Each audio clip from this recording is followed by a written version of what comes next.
Howdy.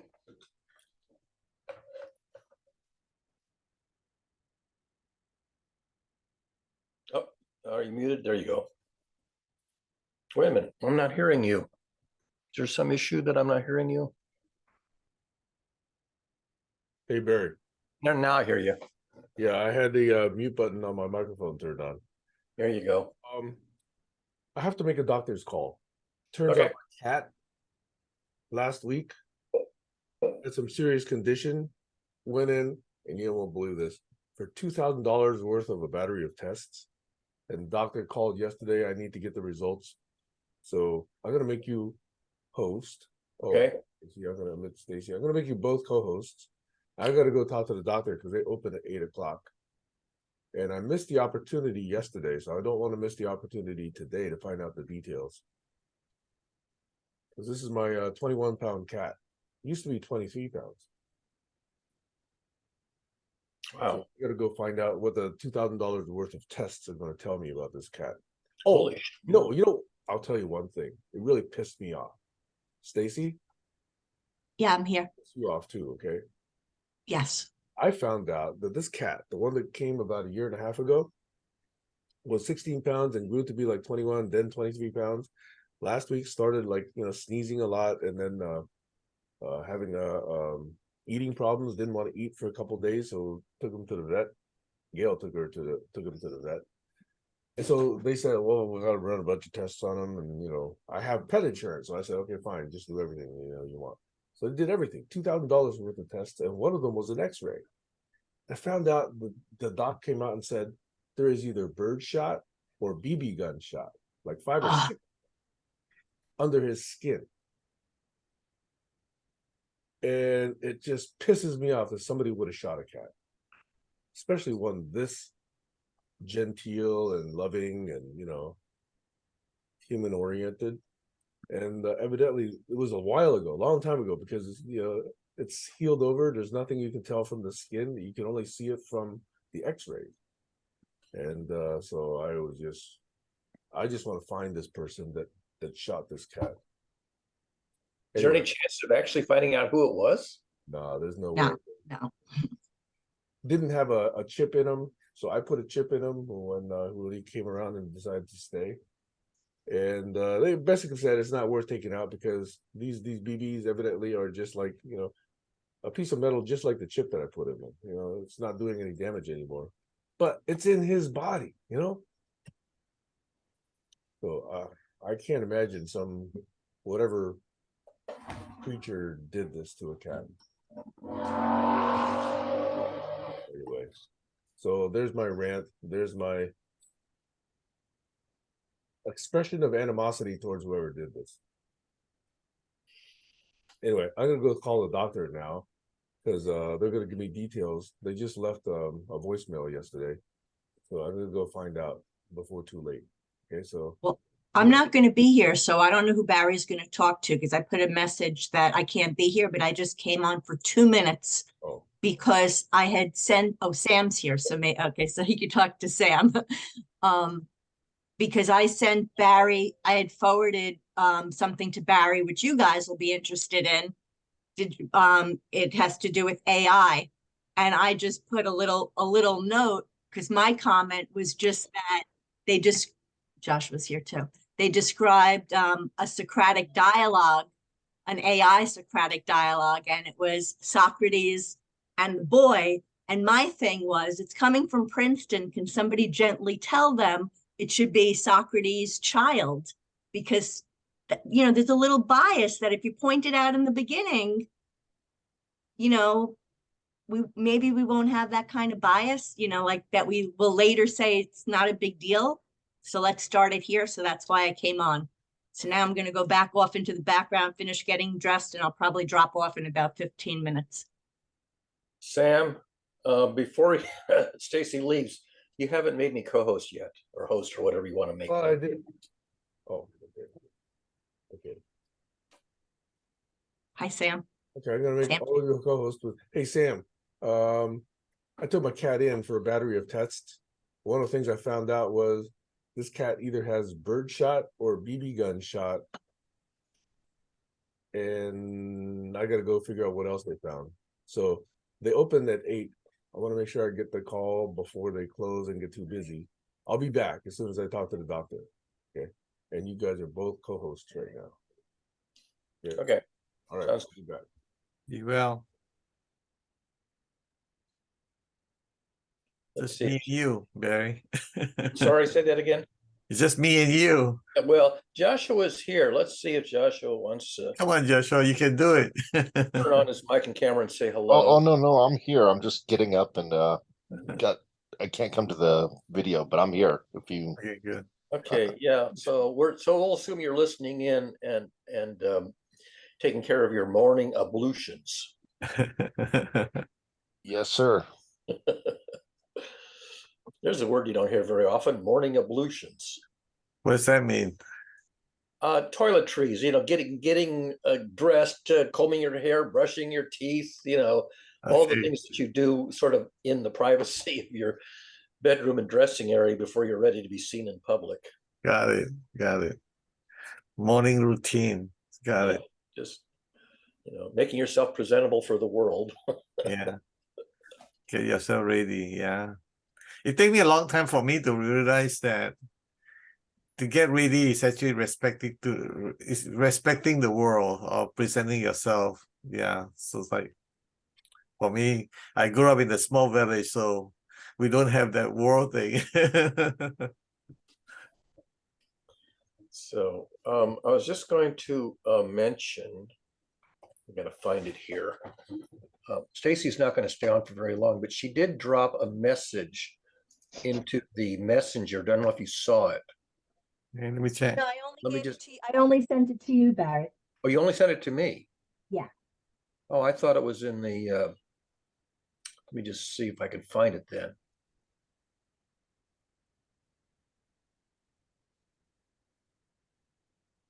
Come on.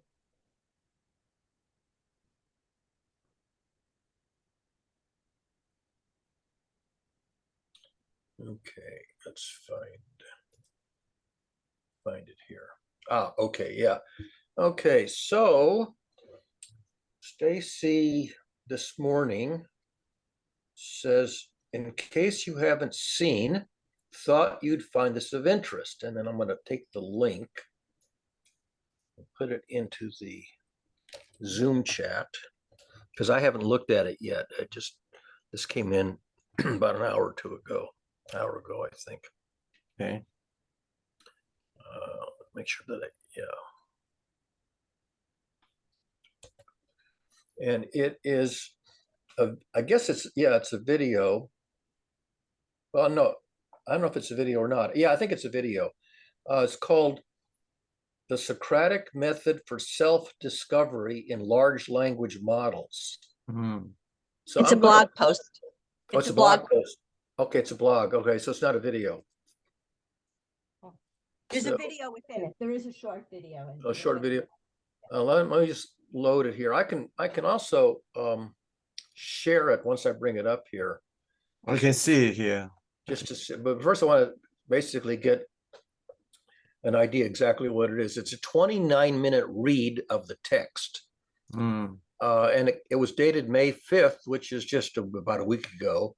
The Socratic Method for Self-Discovery in Large Language Models. Let me just quickly share the screen and I'll scroll down just to get a preview of what it is. Right. So let's see, that would be this guy here.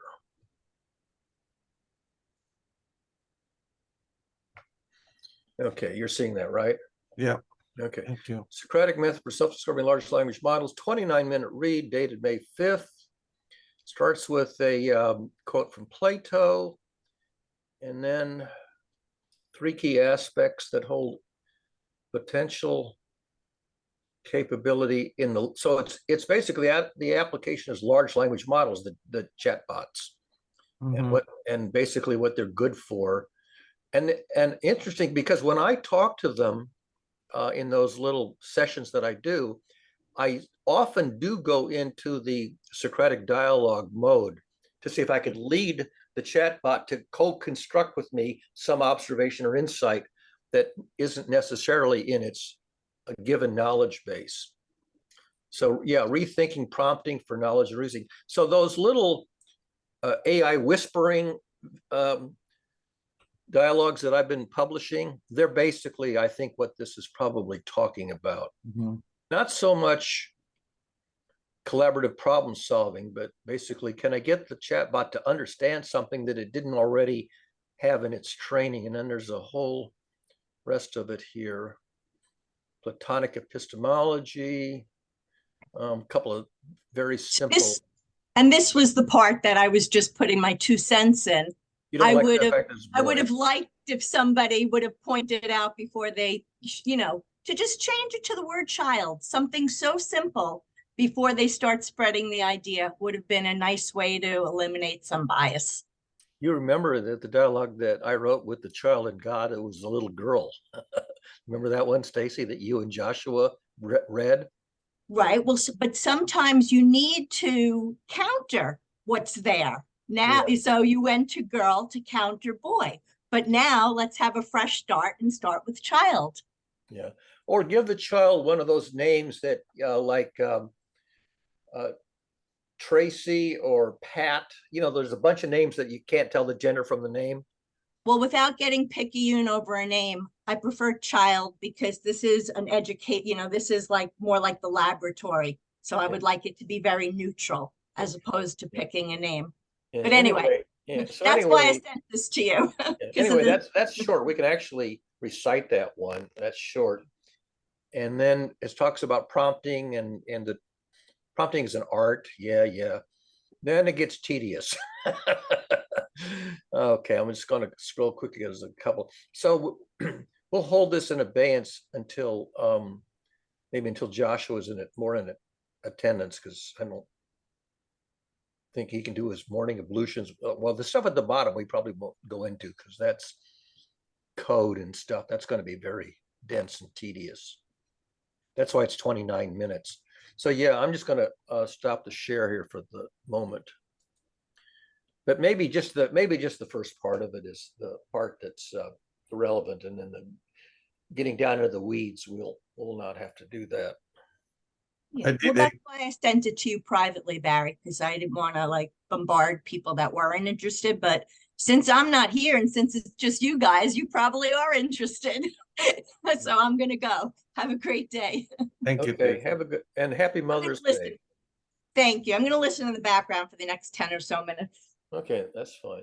So, you want to do check-ins or anything like that, Sam and Josh? I'm good. I'm just busy, really busy week, including, of all things, jury duty. Almost jury duty. Yeah, they have a case that's so I guess so humongous that it takes 4 months. They give me a calendar of 4 months. Like, I can't do it, my dear friend. I would love to do it if I have the luxury of doing it. You know, like 4 months calendar. I say, you know, maybe another time where there's a shorter version I can handle. But right now I need to run the company and make sure the money keep coming in and pay the bills. Yeah. Okay. By the way, there is I think it's a streaming video called The Jury.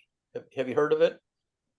I'm sure they have something like that. No. Yeah, it's I don't know if it's considered a fictional documentary or something, but it takes place in a courtroom, and it's actors, but it's supposed to give you some insight into what goes on in a jury trial and what goes on in the heads of the jurors. Now, that's just a very gross explanation because I haven't seen anything other than just a very, very short blurb, but evidently it's very well done.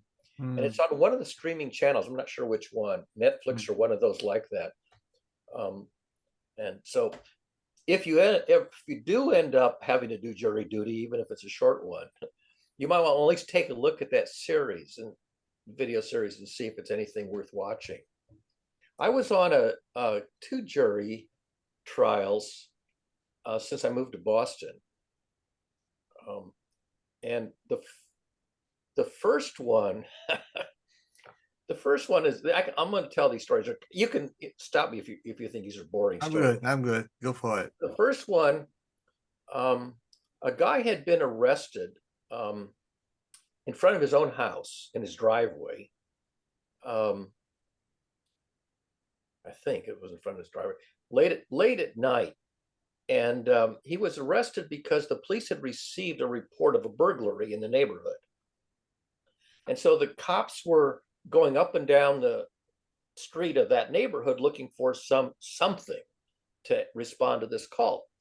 And this guy was in his pajamas. Actually, he was in not pajamas, but he was in his sweatpants because he slept in his sweatpants. And he saw the cops going up and down the street with their, blinker, the flashlights going. See, he came out to his driveway to find out what the hell was going on, and they arrested him and charged him with being the burglar. And the charge against him and the case against him involved a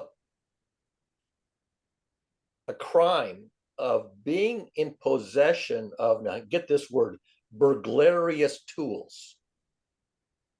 Burglarious tools.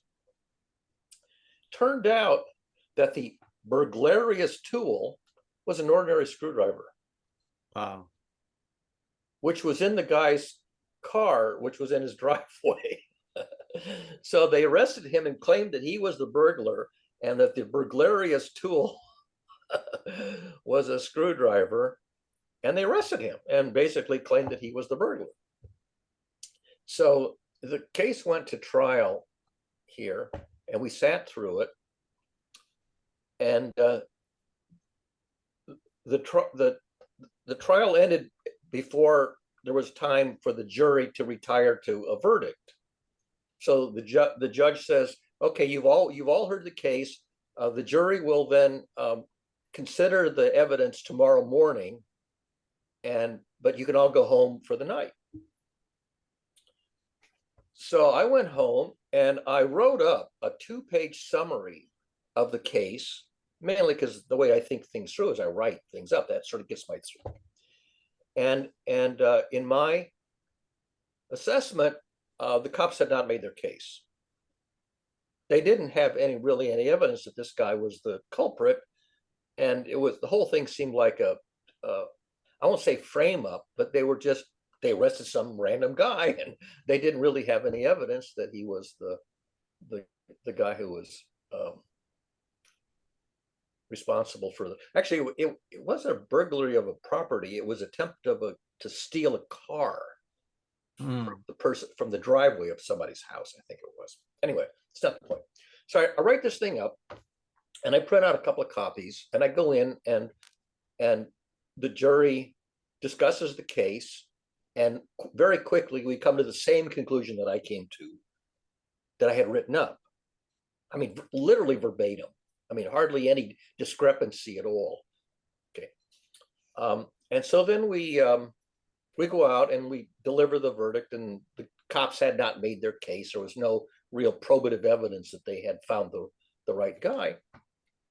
And the case was over and they dismissed us.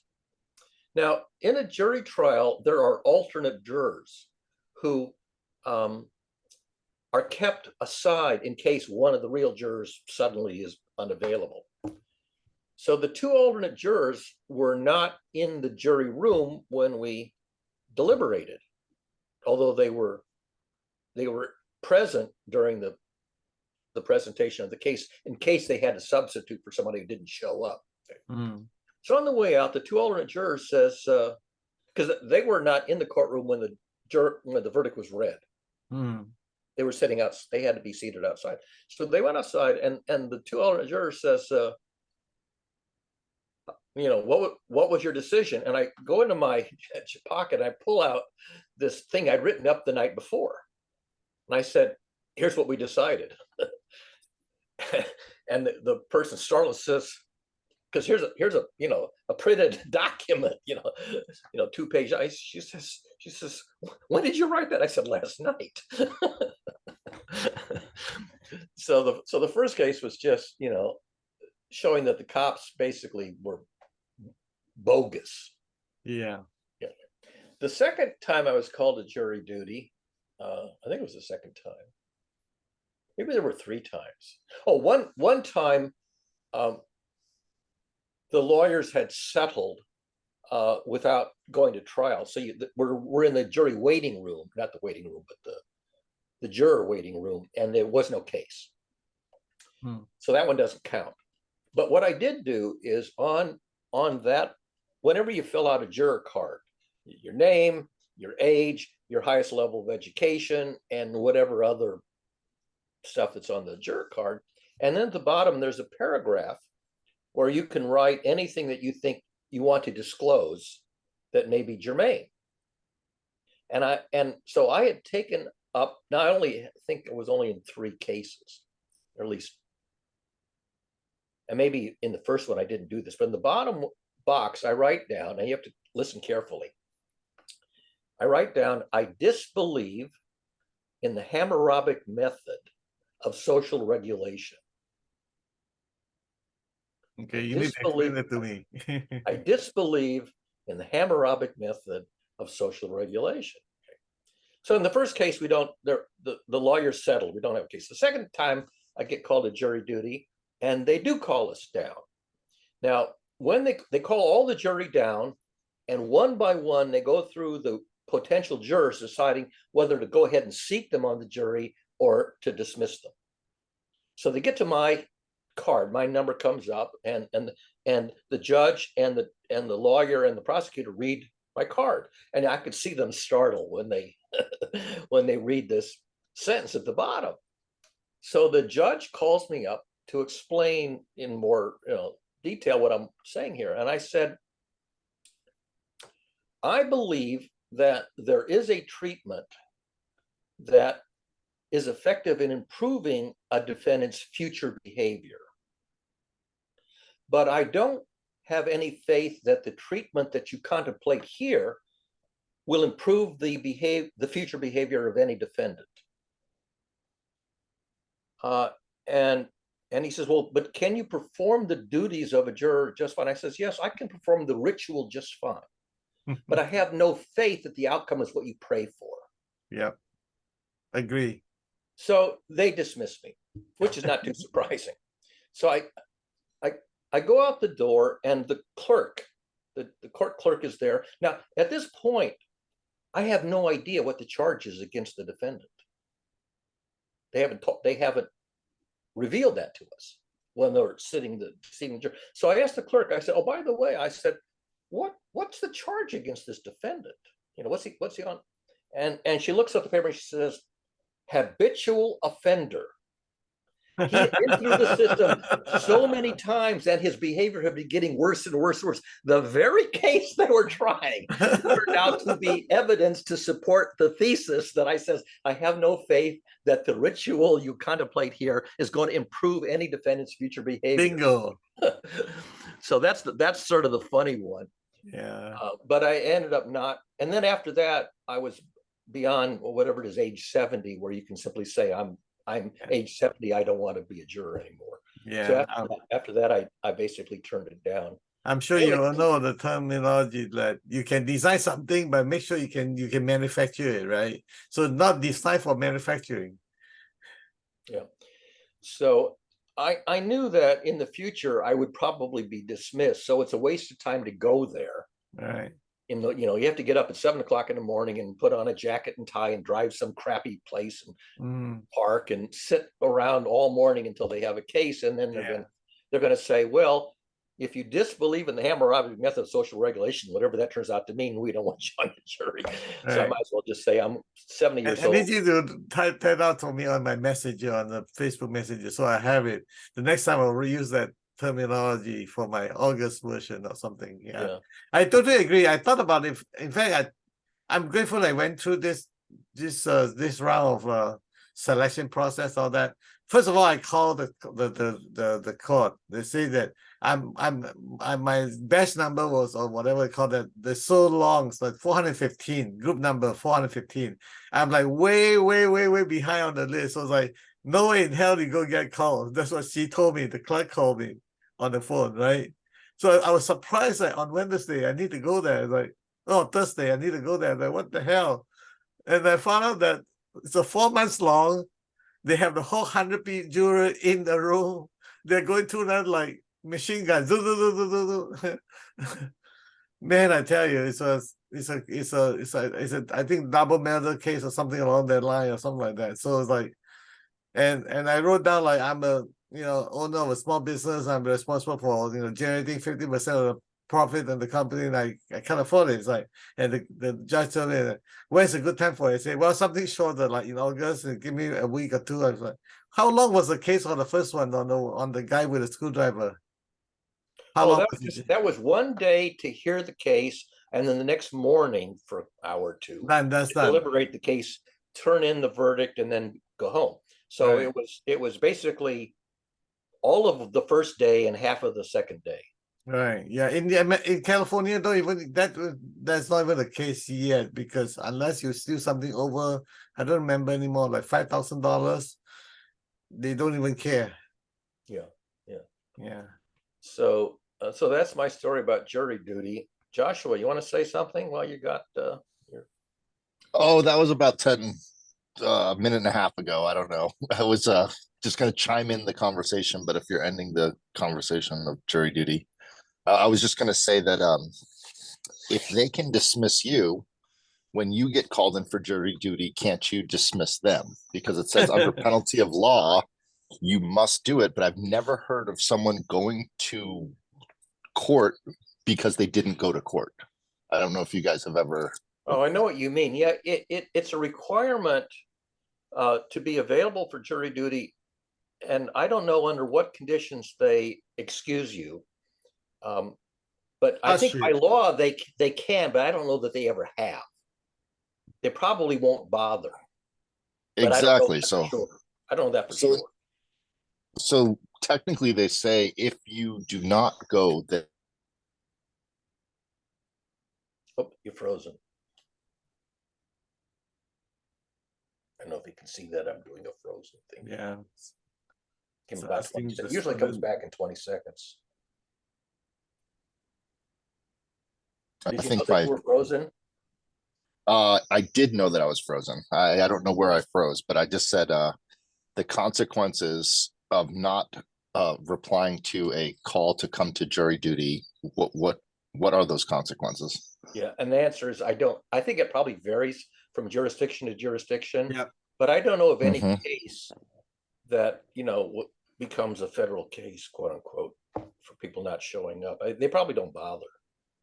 No, basically, it says that it's right on the summon. It tells you that you could go to jail for it, and you need to get the fine. I don't remember exactly how much. It was $1,500 or something like that, or whatever that was. Which, I can afford it, but the thing is, I just don't want to deal with it, because once you get tangled into this thing, it's like a mess. Now, the thing that I put down is a genuine lack of faith in the system. Yeah. Whether anybody else could write that down disingenuously and explain it the way I explained it, probably that would be dicey, unless you really genuinely had that same sentiment. Yeah, I do. Explain it the same way. I actually do. Actually, like you say, he's a repeat offender. That's a right nail on the head, right there. But see, I didn't even know that was a charge against him. Repeat offender. Habitual offender, I think, was the actual thing. And I don't even know what the offense was of which he was a habitual offender. All I know is that his behavior was getting progressively worse every time he went through the system. I would go as far as I would say at least 40% of the cases are repeated cases. No question about it. Recidivism. It's called recidivism. That's the actual word. And I mean, if you look at look at Trump. That they had this trial with Trump. Is that going to change his behavior? No, he's going to double down. Yeah. I mean, he doubled down the next day. He, on CNN national television, he basically repeats the same disparaging remarks. Yeah. That, that she's a liar or whatever exactly what he said. But basically the defamation, he repeats the defamation the very night. Yeah. After he's convicted of defamation. That's right. And that's what we talked about last weekend. It's like people, do the same thing. They keep doing it. That, the way they do one thing is the way they do everything else. And it's no way to change that person. Well, the point is that if there is a way it's not that way. Yeah. The ritual that they perform in that sanctuary of the jury room, the courtroom, that ritual isn't working. And Yeah. you can see from empirical evidence for, I don't know, 2 million, 3 million years, not Right. 3,000 years. You can see empirically that it's not working. There's lots of and there's lots of mathematically theoretical reasons why it doesn't work. Right. So you can argue that the method of regulating people's behavior under the rule of law isn't working. It's dysfunctional. Yeah. I mean, to look at it this way, the focus is not to make sure that they don't do this again. The focus is to penalize, whatever you deserve to be penalized, or what a sanction, what do you call that? The punishment, the sanction, let's go to your room, that kind of thing, time out, whatever you want to call that. Yeah. So, and the opposite side of that is, well, then what would you do instead? And that's a really hard question, because I think what you would do instead is very idiosyncratic to the perpetrator. That what you would do to correct that person is very different from what you would do to correct that person. It's a very three perspective, right? One, you need to, let's say you kill a person. What do you need to do? Make sure you don't kill another person. That's one thing, right? That's a behavior. Second one is that if I do this to you, would that be able to, I can do the same thing. I call it customized punishment, right? Customized punishment for this person. Can you repeat the customized punishment for everybody that does this thing or whatever, or all the different crime, and that's why it's a different region or whatever. So that's the second problem. The third one is that who get to decide what kind of punishment you deserve, because now you cannot, again, this what I said earlier. Can you manufacture this? Can you repeat it? Can you, like rubber stamping it? So the answer to the question, what kind of punishment would you impose? The answer to that question is the word mu, M-U, period. I'm pretty sure Joshua knows what I mean when I say mu. I'm not sure if Sam does. Sam knows. I'm sorry? I'm sure Sam knows the MU system. I don't know if I'm involved in this conversation. I'm just listening. Okay. I'm trying to come into the conversation, but I'm not sure what we're really talking about. This is a word from Zen Buddhism, and it's in Hofstadter's book. Hofstadter's book, Gödel Escher Bach, is where I first came across the word mu. And the continent of mu is the story, and there was a whole civilization where that logic of mu was their mathematics, just like Babylonian logic is a 60-base system. So there was a story that there was an old civilization called mu. I haven't heard of that. Yeah, that's not the context of the word mu. When I say the answer to that question is mu, the context that I'm using the word mu is how it appears in Hofstadter's book, Gödel Escher Bach, and he defines mu. It literally, I'm not sure what language would you do. Is it one of the Chinese languages that you would say that word for Zen Buddhism? I don't know. If you give me the character, I can tell what it is, but give me more context that I can get to it. So the word mu literally means no thing, like nothing, but no. Oh, okay, nothing. Okay, got it. Okay, I got it now. And when you answer a question that begins with a what's the word I'm looking for? A counterfactual assertion. What kind of punishment would you impose? Implies that there is a kind of punishment that needs to be imposed. That's the assumption. That's the axiomatic assumption. And mu says, you've asked a question that adopts an assumption which I don't buy. And so the short way of saying what mu means is mu unasks the question. Understood. Yeah. I answer by unasking the question. Right. So in Chinese character, it's called Wu Wei.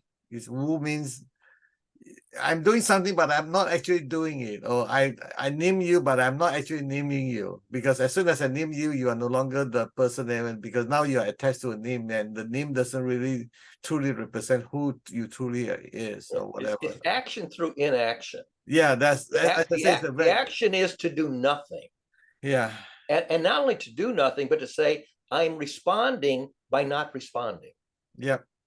That's a wu-wei that. Yeah, I got and it. And the word mu, if you're in a text where you have to write, a response, if you write the word mu, mu period, that is supposed to mean I'm adopting the intentional action of zero action, no action.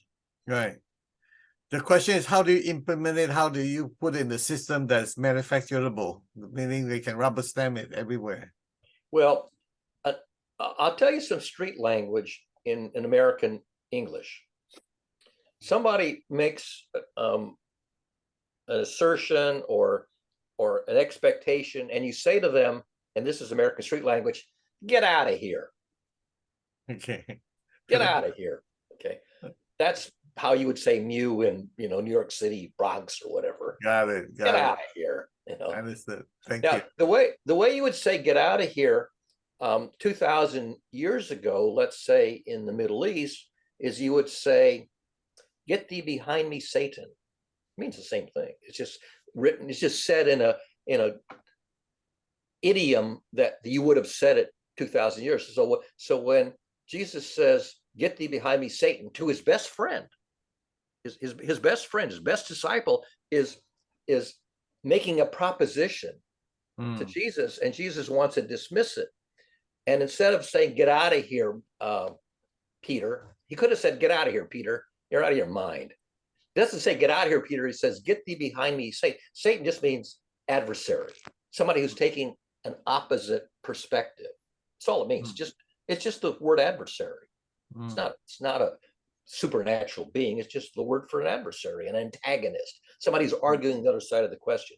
So when he says, get thee behind me, Satan, you're thinking of this story from the point of view of one of the characters in the drama, instead of from the perspective of the author. See, if you have a drama, you can take the role of a character, say the antagonist versus the protagonist, or you can take the perspective of the author who's setting up the drama as an educational process. Why do you make a story? Because you want to teach something through the medium of a story. And are you thinking from the point of view of one of the characters, or are you thinking from the point of view of the author who's setting up the whole story? Right. So Jesus says to Peter, get out of here. You're thinking from the point of view of a character in a drama instead of from the perspective of the author who's constructing the drama. And that would be like saying, get out of here. Yeah, that's the wrong meta level. Right, that's the same complicated, multiple meaning, and this one is a different level higher than no way, right? Yeah. No way, Jose. Yeah, that's the same thing. Lots of ways to say the same thing. No way, Jose, get out of here, doofus. Are you out of your mind? There's lots of ways to dismiss the question without answering it. The way that it's written in the New Testament is, get thee behind me, Satan. And the thing I'm trying to get to the difference and make the difference, that when I say no way versus get out here, what's the difference that make the difference? And when would I do this and when I do that? It's an idiom for the context of the times and your relationship to the person. Okay, if I were a politician on one side of the aisle and you were a politician on the other side of the aisle, I would say, with all due respect, Senator. Now, all due respect is this amount of respect. With all due respect, which is zero amount of respect. Okay, with total contempt, asshole. But you wouldn't say with total contempt, asshole. You say with all due respect, Senator. You're using language to encrypt the information. Language is a tool for encrypting information. And in different contexts, you use more diplomatic or tactful language. And otherwise, you're just very direct. Use street language, or you use diplomatic language. And if you look across the spectrum of cultures and times, you'll see the same message expressed in different modalities. Yeah. Same Yeah. message, you know. As well as you leave the room, right? As well as you keep yourself shut up and turn yourself away and look the other way or whatever. Like, Yeah. I'm talking to you right now. It's like, Right. Or now, for example, I would roll, or somebody would roll their eyes. right, exactly. So Right. so you could look at it and go, roll your eyes, right? Yeah, exactly right. Yeah. And that's the same. So rolling your eyes is really the same thing. Like, what the hell? Here we go again. So all of different ways of expressing the same sentiment. Where mu, the word mu, is the Asian version of it. I'm unasking the question. Very polite, very diplomatic. Okay, I'm not calling you an idiot or a doofus or a nasty person. Remember when Trump says to Caitlin, "You're a nasty person," in the CNN thing? He's dismissing her in a very dismissive and mean-spirited way. Basically, he means, I'd rather not answer that question. And a troll, an internet troll, is someone who asks a question that you'd rather not answer. You say, "You're trolling me," which sounds like a put down, but actually a troll can be somebody who asked a very good question that I'd rather not answer. Thank you very much. Yeah. I'm using a lot of emoji to respond to those kind of questions. It's a lot easier. Use an emoji with sticking a tongue out or roll your eye or Right. Right, there yeah, you go. So exactly. children do the same. The children have all these ways of expressing, Yeah. you know, screw you, get out of here, go away, That's right. drop dead, you know. So Yeah. lots of ways. What was I going to say? I lost my train of thought for another item I was going to throw in. Yeah. Sam, you want to jump in here? My brother's ex-wife is a New Jersey / New Yorker, and she would say, "Get out of here." It's an accent. Get out of here. Right. Smile when you say that, partner. Yeah. Then Go, the in Yiddish, geh weg, go away. Drop dead, you know. And then I've heard also the Southern expression is "bless your heart." Bless your little pea-picking heart. So, I guess another way the politicians say it is, "I send my thoughts and prayers." oh yeah. Oh, I know what I was going to say. If I can have it now. Oh yeah. A journalist who really wants to get the politician to divulge what's really on their mind that they're not saying. There's two ways that a person can respond. A person can respond in such a way that it's obvious that they really know what they're talking about. If you ask a subject matter expert who's done their homework and you get an answer, you say, this person knows what they're talking about. This is credible. Okay. A person who hasn't done their homework or doesn't want to disclose their private thoughts, it won't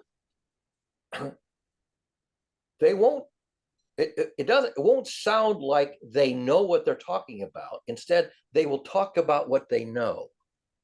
The difference between knowing what you're talking about and talking about what you know is evading the question. So you talk about what you know, which is maybe true, but it doesn't answer the question, it doesn't address the question. It diverts. And politicians are very good at talking about what they know, which doesn't answer the question. They're not saying something that says they know what they're talking about.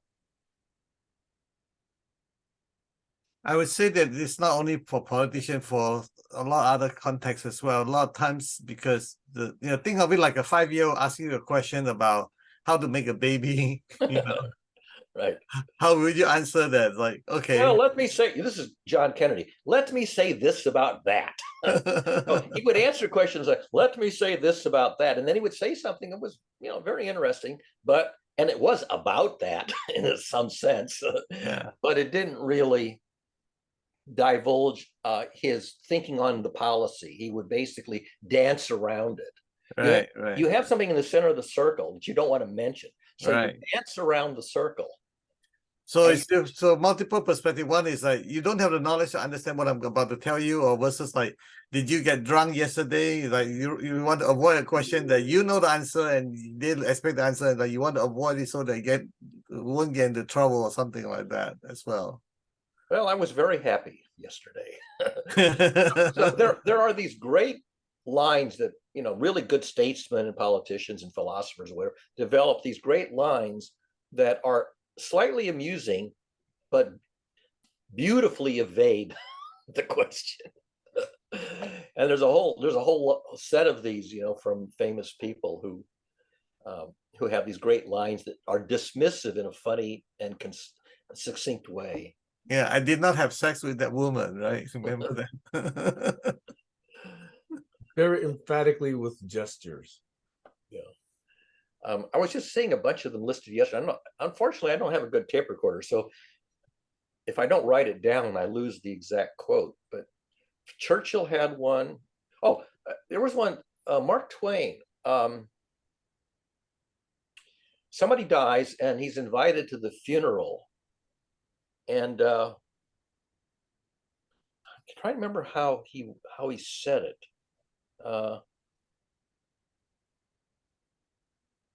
I'll have to look this one up. There's a really funny remark that Mark Twain writes when he declines to attend a funeral. I'll look it up for you because it's hilarious. Yeah. And Churchill had one too. And they just, you know, let me see if I can find it. That one's so funny. I want to see if I can find it. Is it, I didn't attend the funeral, but I sent a nice letter saying I approved of it? That's the one. Thank you. Yeah. Yeah, very nice letter saying I approve of it. Yeah. So he's basically saying, I'm glad this person's dead. And there's a Churchill one, which I don't recall exactly how it worded, but there's a whole little collection of these gems. Wow. Which the Mark Twain one that Sam recalled is in there, and there's a bunch of them like that. There's another funny one where I think it was it might have been George Bernard Shaw and maybe Churchill. So Bernard Shaw sends a message to Churchill saying, my new play is opening tonight, you know, come and bring a friend if you have one. And Churchill writes back and says, can't make it to your opening night, will come to your second performance if you have one. How do you classify this type of gem? Yeah, I mean, these are fabulous. They're funny and they're poignant, and you know, it takes a certain artistic genius to come up with these lines that would you call that a good comeback, or is that a yeah, it's a good comeback. And there's, you know, the literature is peppered with these little gems. But Barry, yeah, I have to admit, I searched this, but it says I'm ready to meet my maker. Whether my maker is prepared for the great ordeal of meeting me is another matter. Who said that one? You know, Winston Churchill. Oh, okay. Yeah, and that's not the one. I don't.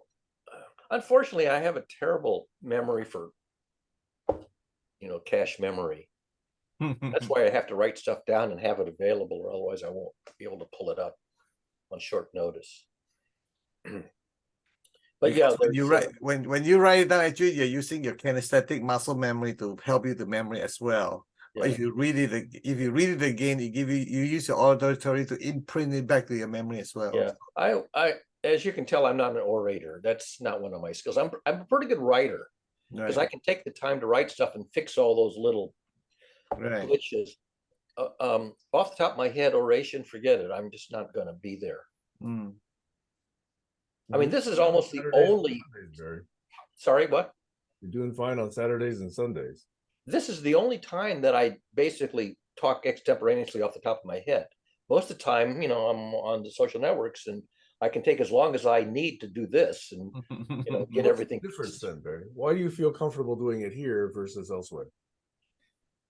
Well, because you don't care that I'm, what's the word I'm looking for? You know, polished? Yeah, you know, unpolished. You don't seem to care that I'm unpolished. I don't. Yeah. fact, that's a block. If people feel that they can't write because it has to be perfect the first time out, or they don't speak because it has to be perfect the first time out, that's a huge block. Well, I like to do my Expectation. homework. The problem is that I can't do my homework here. So if I want to come back with something that's going to be a good contribution, and I know it exists, but I can't recall it, in real time correctly, then I've basically lost an opportunity to communicate something that would have been of, good value.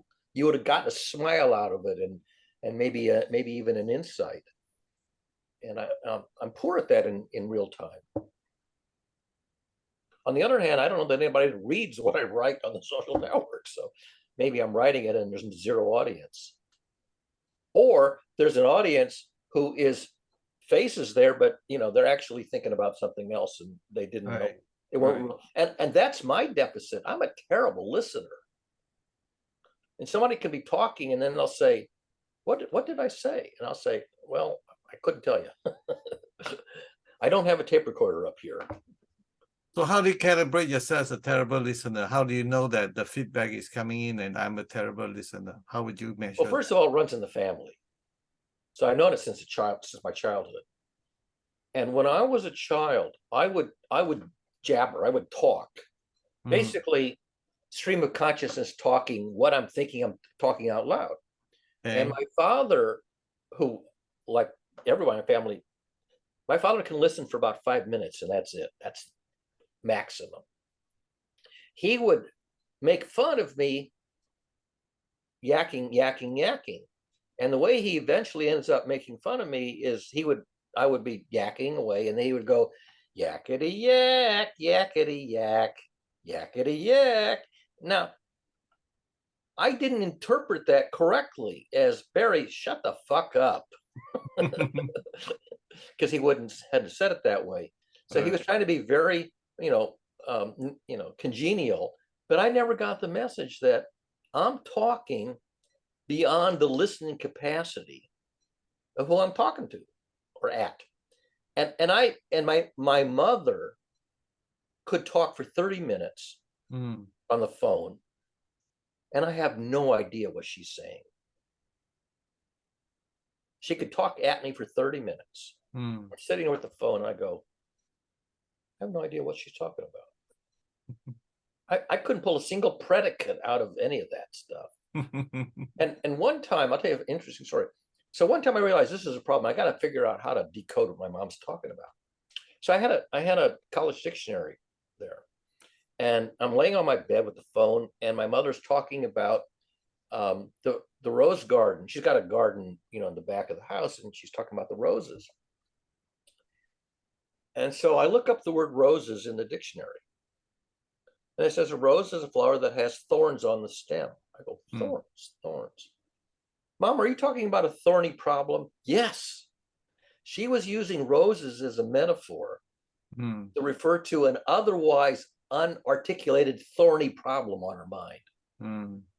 I thought, okay, now that I know that she's talking about a thorny problem, what's the thorny problem that she's using the roses as some kind of metaphor, to signal? And eventually I occasionally could guess what she was talking about, but most of the time I can't decode it. Joshua, did you want to say something? You turn your camera on. I was going to say a bunch of things earlier, but I refrained. So I appreciate your talking, Barry, but yeah, I definitely think there's some times when it's the word that I was going to use was verbose, but at the same time, probably like you said, you don't do this very often, so this is a special time for you. So I want to respect that. What was the word? Because I didn't catch it. Verbose. Verbose, yes, verbose. And I've learning to be succinct in writing. I can be very succinct in writing. If I'm orating, I don't have the faculty of being succinct. If I may, from my perspective, there are two different things we talk about. So it's like respect, you have to earn it. So you cannot say I respect myself. Like, you need to respect me. This doesn't work that way. You have to earn your respect. So listener is the same thing. you don't have a right to tell you're a terrible listener. The listener person, I have the right to tell you whether you're a good listener or not based on our interaction. So you lost that, privilege. So I would say that you are a good listener because you do pay attention. You want to jump in and answer that, eagerly and all that stuff. But you do listen. From my perspective, of all the weeks that I sat down with you, I think you're a great listener from my perspective.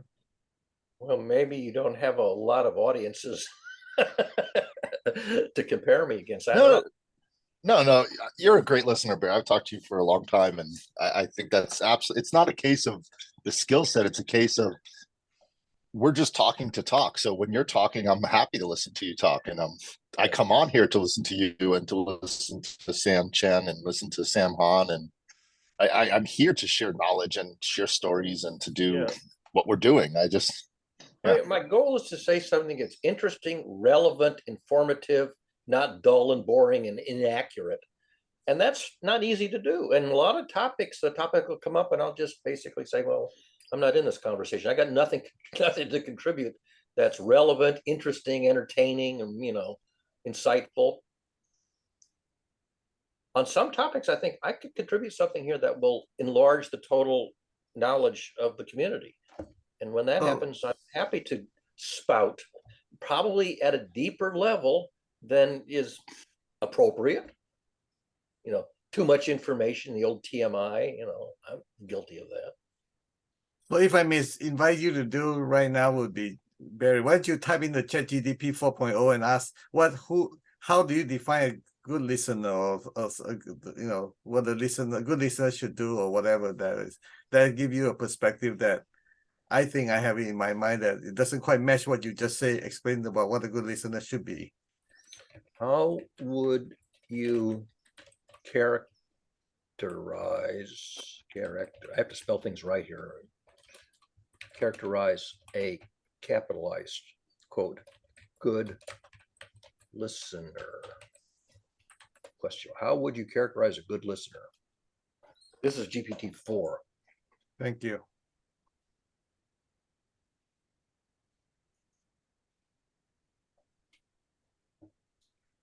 Okay, it's typing. Okay.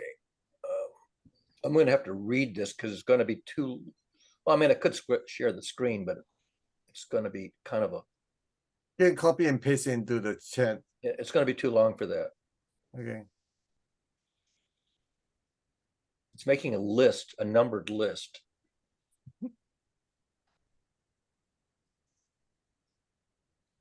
Well, you can tell to summarize it. Yeah, well, I know because it's typing faster than I can read. It made a 10-point numbered list, so it's short enough I can read. A good listener is someone who, one, pays attention. They give their full attention to the person who is speaking, not looking at their phone or getting distracted by other things. Two, shows empathy. They're able to understand and share the feelings of others. They show compassion and understanding. You want me to pause? No, you could continue.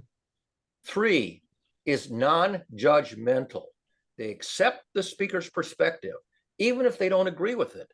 They understand that their role is to listen, not to judge. Four, asks open-ended questions. They ask questions that encourage the speaker to share more about their experience and feelings. Five, doesn't interrupt. They allow the speaker to express their thoughts without interruption. Six, provides feedback. They respond appropriately to what the speaker is saying, demonstrating that they are engaged and interested. Seven, respects confidentiality. If sensitive topics come up during the conversation, they respect the privacy of the speaker. Eight, is patient. They don't rush the speaker and give them time to express their thoughts. Nine, understands nonverbal cues. They are sensitive to the speaker's body language and tone of voice, which can often convey more than words alone. 10, reflects and summarizes. They summarize what they've heard to confirm their understanding, thereby showing the speaker that they've been heard and understood. And then closing paragraph, in a nutshell, a good listener is someone who makes the other person feel heard, valued, and understood. Listening is not just about hearing the words, but understanding the emotions and intentions behind them. And that, my friend, is where I suck. Well, let me give you one simple calibration you can use that's easier than the 10 point. You can do the 10 point, grade yourself the next 10 conversation you have and see where you stand and give yourself a grade A+ or A- or C or F or whatever. But one calibration that I can give you, really you can use it, is that would the person want to talk to you again next time? Well, there are people who want to talk at me forever. I understand they're two different subjects. Talk at you because they want to, versus that they, after they finish talking to you, their feedback to you is that, oh, I can't wait for our next conversation. That kind of conversation. So if you can grade yourself that way, or you have a feeling that he went away happy, and next time I see him or her, he's happy to see me again. That conversation. So if you can calibrate yourself with that, then you know you're a good listener. Because a good listener, again, if you read the last sentence, I say ChatGPT is like, okay, you want to read that again? In a nutshell, what do you want, number 10 or the last one below number 10. In a nutshell, a good listener is someone who makes the other person feel heard, valued, and understood. Yep. Listening is not just about hearing the words, but understanding the emotions and intentions behind them. Yep, that's right. And getting the other person's frame of mind, their emotional frame of mind, and their intentions, which is called theory of mind. There are people who think that they're very good at assessing the other person's state of mind. I'm pretty much aware of two things. Number one, I suck at it. And number two, most people, when they articulate a theory of mind of me, they are so far off the mark, it's ludicrous. Got it. So I don't do theory of mind because I consider myself inadequate. I mean, if I were to talk to, say, a PhD psychologist in hour-long sessions for 6 weeks, and then he gives me a diagnosis, which is a theory of mind about me, there's a pretty good chance he's nailed it. Got it. Most people are so freaking far off the mark, it's ludicrous. See, as a business owner, I calibrate myself. Do I have repeat customers? Is my customer club to come back and buy from me? Not because I have a cheap price, but because of my service and my complication. They were willing to pay extra money for my service and extra money for my product because I'm good at it. So that's how I give them what they want and need at an affordable price. Yeah. And what they want or need is some, item. I can't get this in the picture. What they want to buy. Right. Not only they want to buy, but they're willing to pay extra for it. Right. That's the key. Yeah, because they're getting what they asked for, not the wrong product. They're getting it timely. The billing is accurate and the price is fair. Right. And they're getting good service, and that's enough for repeat business. Right.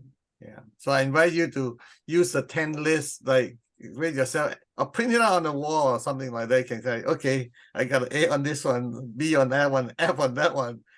Chunk it down and do that. Will be the easiest way to train yourself to see, am I a good listener or not? Okay, Joshua, go for it. Joshua has his hand up. Yeah.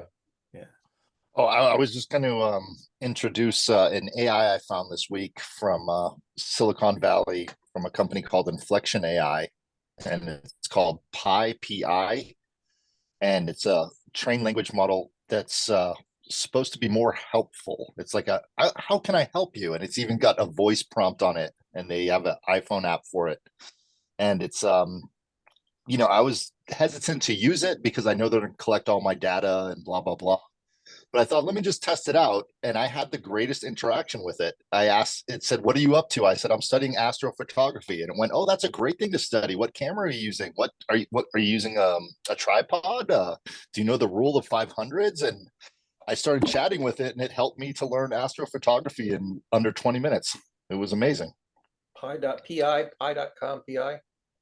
I think it's inflection.ai is the website. Inflection.ai. Inflection.ai, and then the name of it is Pi, your personal AI. And it's very slick interface, very smooth, clean, elegant. It's the best one I've seen in a while. And it reminded me of, have you guys seen the movie Her, H-E-R? I know of it. I can't remember if I've ever watched it or only seen clips from it. Maybe only seen clips from it. Yeah. It's the closest to the AI that was in that movie, where it's trying to be very helpful and how are you doing and super friendly. And it was very impressive. And I also wanted to ask if either one of you guys watched the developers conference, the 2 hours from Google I/O this week. I've No, I seen a didn't little even bit know. of it. That's a summary of it. I didn't even know about it. Oh, I think you'll be pretty happy, Barry. They're going all in on releasing developer tools for, I think, 4 different language models from Google, and they're going to announce one called Gemini soon. So they have like Bard 2, Palm 2, and then they have 4 different levels of the language model to be put into different places. So they have one so small you can put it on your phone. Yep. So a lot of let's do. I think the what I got out of the whole 2-hour speech was bold and responsible, and the other word they kept using was helpful. We're trying to make something that's helpful, but responsibly. We're trying to do this in a responsible, unlike ChatGPT and Microsoft, very irresponsible. And I found that to be a good marketing plan, but I don't know if they'll be able to pull it off due to the fact that there's I think it's let me see if my notes. I was watching this last night. There's a new language model that's created that's open source now on Hugging Face, and it's called here. It's a MPT 7-78, and it's a 65K. So there's a really large language model that's open source that just came out. It's in other words, the open source world is beating the private world right now in terms of abilities. They're trying to get a handle on owning and copywriting and watermarking everything that their AIs generate from Google and Adobe. And I think it's going to be a battle, like it always is in technology, between the open source world and the licensed operating systems versus the Linux and unlicensed operating systems. All right, so I brought up inflection.com. I'm on It should be .ai. Oh, it's .ai. Okay, no wonder I'm not getting anything that makes sense. I put the link on the chat, Barry, if you want to see it. Yeah. Oh, and now I have the right one. Meat pie. Okay, meat pie. Meat pie. That sounds like what's that play? What the Sweeney Todd? You know what I'm talking about? Sweeney Todd, meat pie. Yep. That's a funny. Sam, do you know the Broadway play Sweeney Todd? It's an old story that takes place in London about a barber. It's the demon barber from Fleet Street in London, and when he shaves his customers, he cuts their throat and dumps their body down a chute. Oh, I saw that movie. Yeah, and then they turn into meat pies for the restaurant underneath.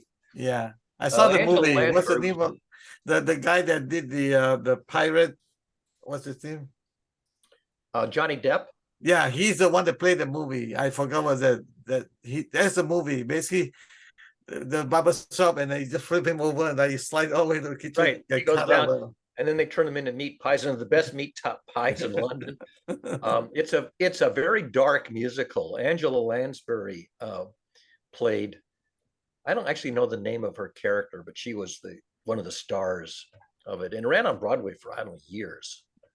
Yeah, we're from Fleet Street. Johnny Depp played the movie. Yeah, he's good. All right. So it says, "Hey there, great to meet you." Actually, I could share this. You want me to share? Yeah, share that. Let's see. Okay, once you share that, share the screen, and then how can I be a good listener and play with it and see how it does?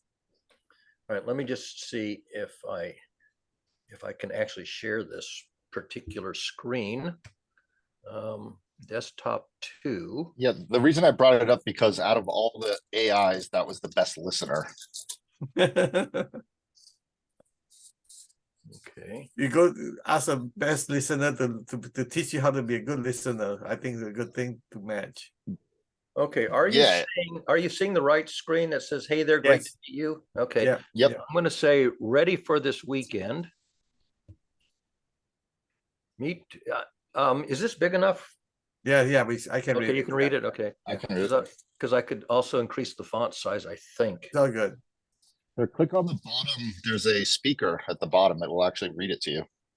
Yeah, unfortunately, I have this running on the computer in the downstairs. So if I click this, it's Okay. not going to work. Got it. For the week. Need to hope you have some fun plans in store for yourself. Any weekend plans you'd like to share? Okay, I plan to ask the chat bots to help me learn to be a better. Actually, if I had run this on this computer instead of the one downstairs, I could have used the speaker thingy. Maybe I should do that. Super helpful. Yeah, Trying to be your friend.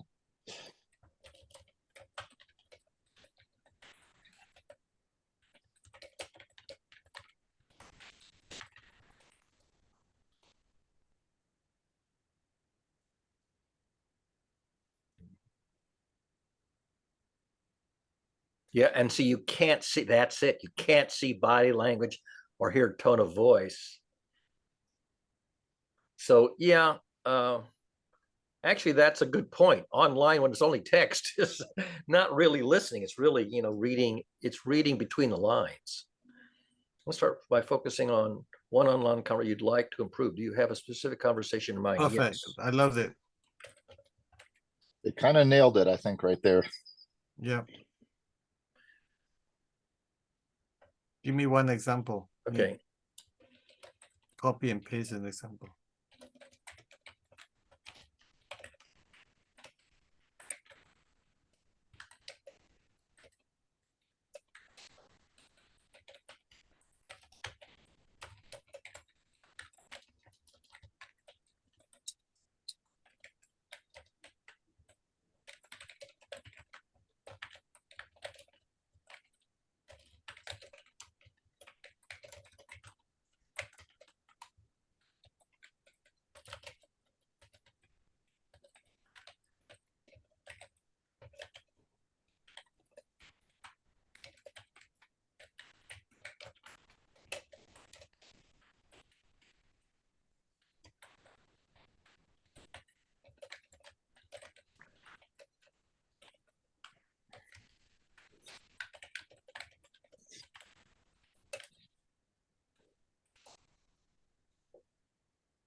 Oh, that was just a sample.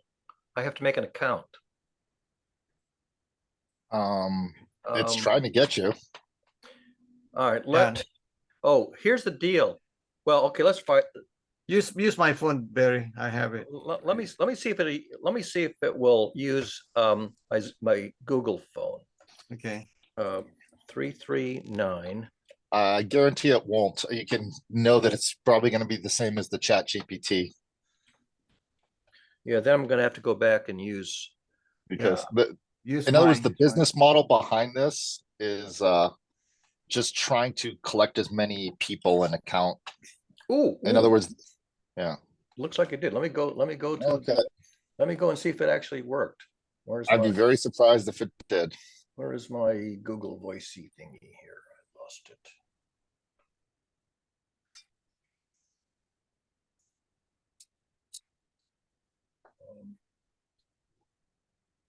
Did I close that? I must have closed it. Voice.google.com.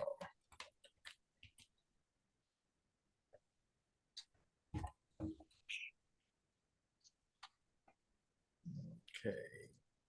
Messages. Your code to talk to Pi. 5, 7, copy this. go back over here and paste it. See if the paste works. Yes, it does.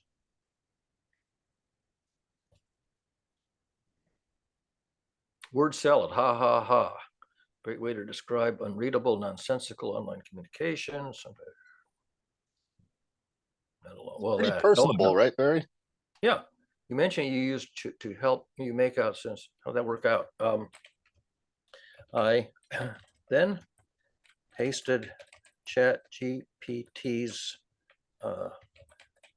best guess at what my correspondent was saying, and the correspondent. While you're talking to the Pi thing, I'm going to be rude and interrupt. I came on today because we talked last week about possibly using some of these tools to help us sift through 6 years of GCC conversations, and to try and go on a Bing chat and share the screen and see if we can grab a YouTube video and see if it can summarize the video of last Saturday's conversation. So I'm just putting that out there. I didn't have a chance to say that yet. Yeah. We can do this in just a couple more paragraphs, and then Yeah, no, go right ahead. I just wanted to put that out there so it's already 9:16, so it's not 10 o'clock and we never got to that. okay. No, I want to read this. The dangers of relying on AI to translate unreadable online communication preps. The first lesson, listening's into the chatbots are still very much in beta, non-infallible. Let's pivot our focus away from. Sound good. Let me pause here to return to my other conversations.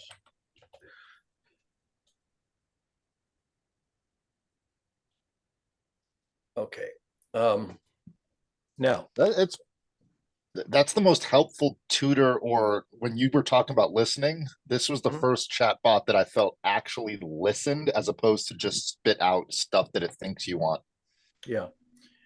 Thanks. By the way, can you guess who I was referring to as my correspondent that was typing gibberish? Yes, I think we all got it. You've talked about them. Enough.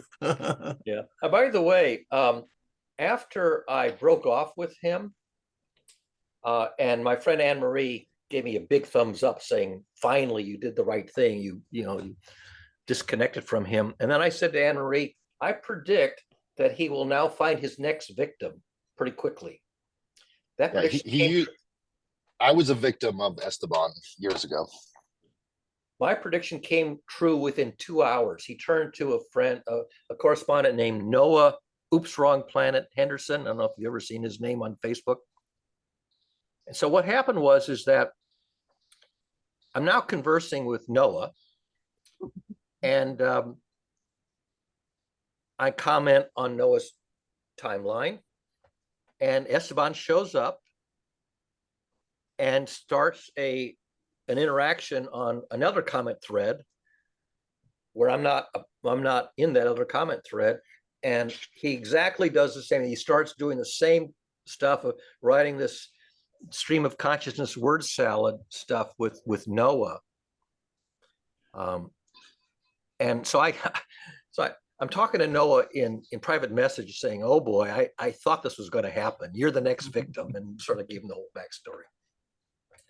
And Noah, because he's got the benefit of my cluing him in, is either going to try a different gambit or basically use the same practice I did, which is basically cut him off.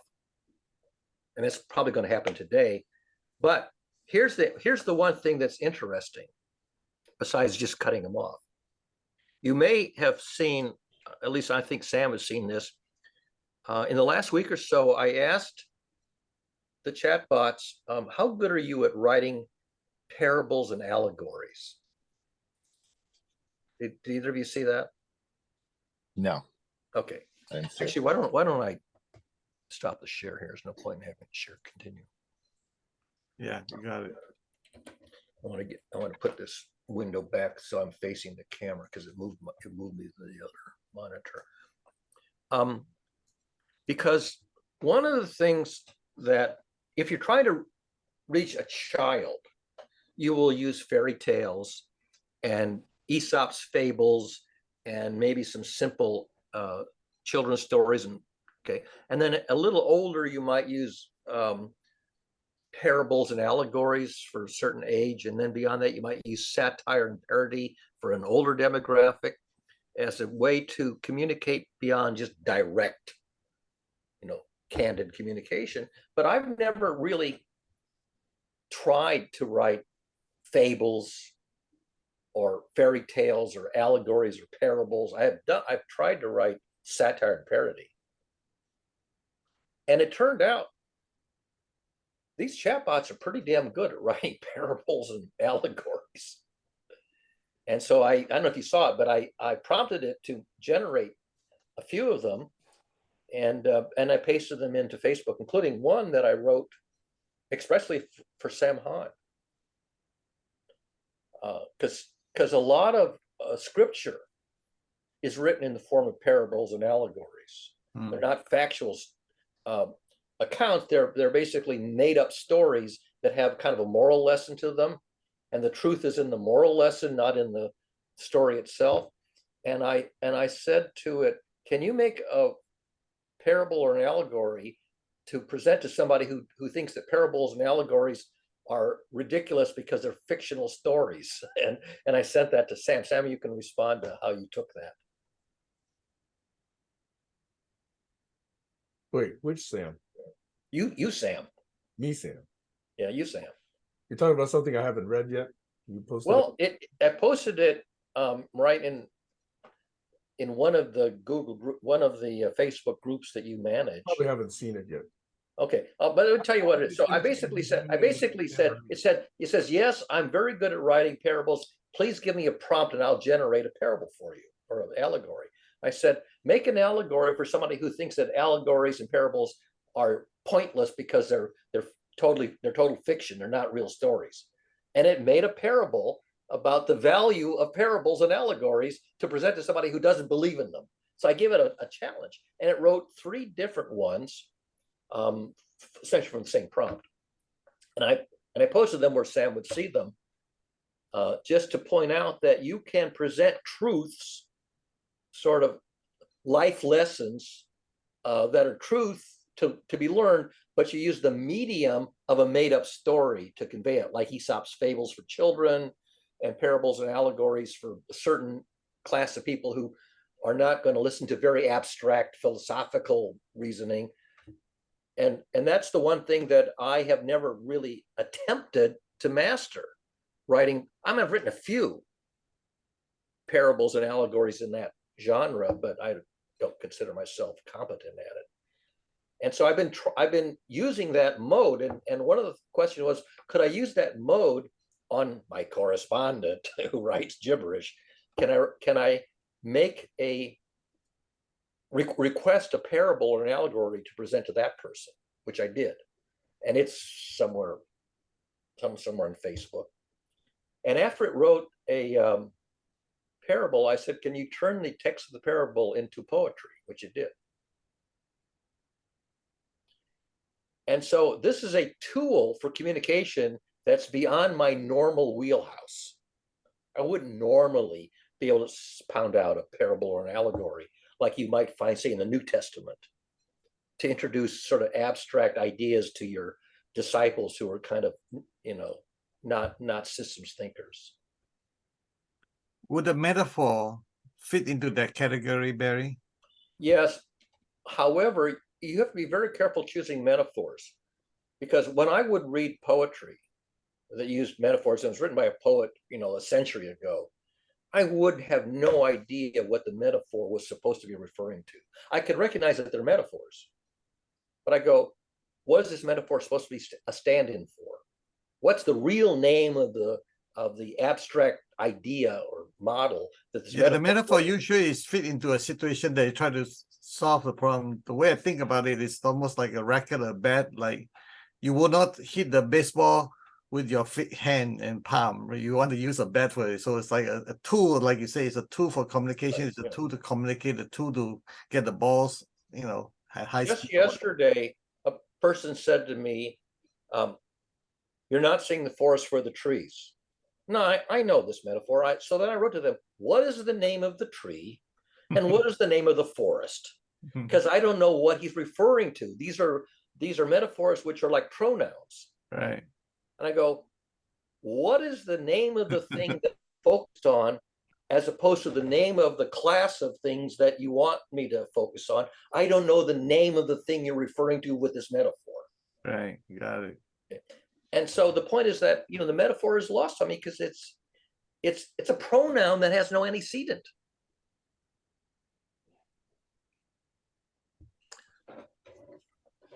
So then he came back and said the tree is this world's hardest logic puzzle that ChatGPT couldn't solve. Now you would think that the tree is all the other simpler logic puzzles of the genre, but no, the tree turns out to be AIs in general. So even when he tells me the name of the tree, because I'm thinking, but this tree is unique. It's the only one in the forest that has this really challenging property that it's not like all the other, pedestrian knights and knaves puzzles that anybody with a little bit of time can learn to solve. This one is completely, mind-boggling. So even when he says the name of the tree, I still don't know the name of the forest. Good question from your part. I love the question. I would ask, the way that I would do it is help me to understand why you use this, tree in the forest, thing, and so I can get to what you did. So give me a bridge that connect the two together, and the way you answer is the same thing. I wrote 4 or 5 word sentence. What is the name of the tree? What is the name of the forest? Perfect. Exactly. Yeah. And that's when people use these vague pronouns. Right. What is the name of the item or Right. abstraction that is the antecedent to this floating pronoun? Yeah, the way my autopilot response would be, I'm confused. Help me to understand where you get there, or something along that Then I line. get more gibberish. Yeah. So in order to get out of the gibberish mode, I've got to somehow ask a question that where you can't answer in gibberish. And this other correspondent had ability to answer in gibberish no matter what. Okay. And he claimed that there was an intended meaning that was like a riddle, that I should be able to solve the riddle, figure out what the riddle is and solve it. And I'm going, this is way beyond my wheelhouse. I haven't a clue. And I don't think he even had an intended meaning, or if he did, I don't think he could articulate it. Isn't it that the math of approximation or the fuzzy logic math works that way? Yeah, well, fuzzy logic is you assign probabilities, or when I say probabilities in this sense, I mean it's sort of loosely defined probabilities. They're not real probabilities. They're your best guess as to something is this or that, but they're not carefully computed. Right. And so when you use fuzzy logic, you're doing a very crude version of Bayesian update, that you get a piece of information and you adjust your probabilities by some crude way that Bayes would say that's not the mathematically correct way to do it. And if you say, well, let's do Bayesian inference on your possibilities or probabilities, now I've lost 95% of my audience because they don't even know what the fuck a Bayesian update is. And even if they've heard of it, they can't implement it. There are people can say, I've heard of Bayesian inference, and I can even find a page that explains it, but I'll be damned if I can compute one. Now, they won't say that they'll be damned if they can compute one, but that's what it means. They can't. And I've tried to do Bayesian inference and use the formula and really stumbled and fumbled badly, trying to plug in the right information into the right portions of the formula and do it right. Good. And so if I go back to the good listener, one of the points on the 10 points we have was about not having judgment. Yeah, and that's where our unnamed correspondent is he doesn't want anything that is judgmental. Right.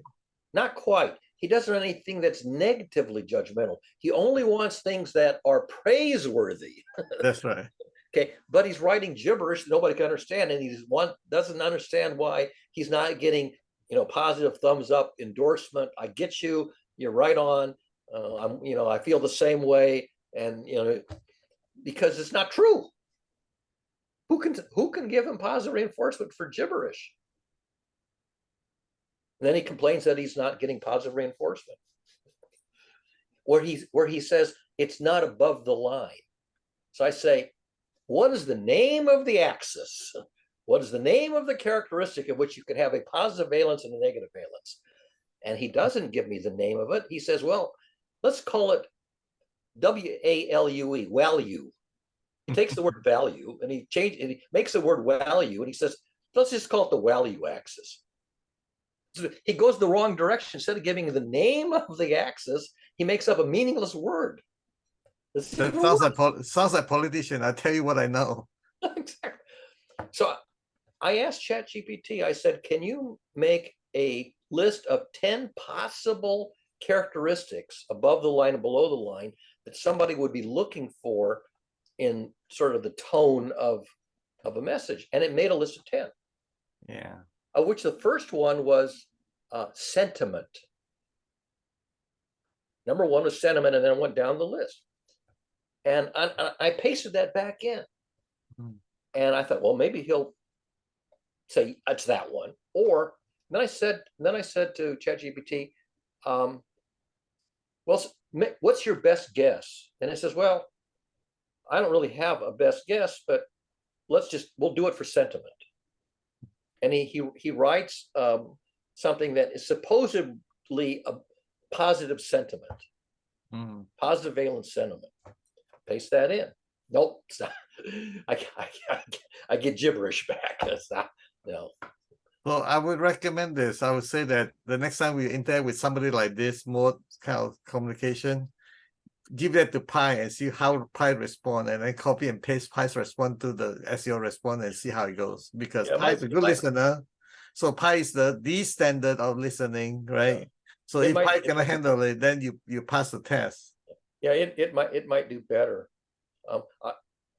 My best guess for a word that was the positive and negative valence was, I welcome what you say, or what you say is unwelcome.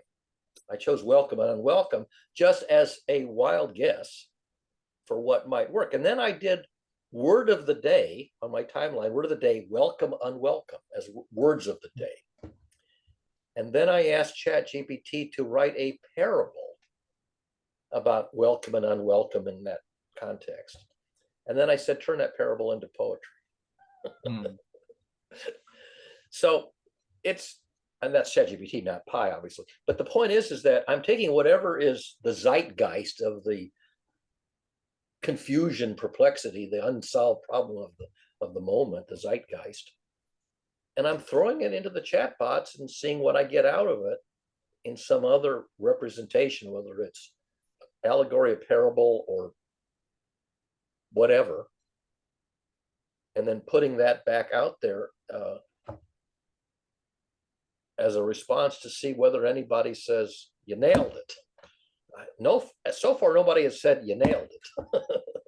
I would love for you to go through the whole process of communicating with him and play the whole thing again, sort of like, and using Pi as a platform, as a listener, and see what Pi would say. I can do that because I still have the scroll back in ChatGPT. Yeah. Now it's a long scroll back. I mean, I don't know most of these things have a. No, I'm going to use the one from Facebook only. Only the Facebook communication.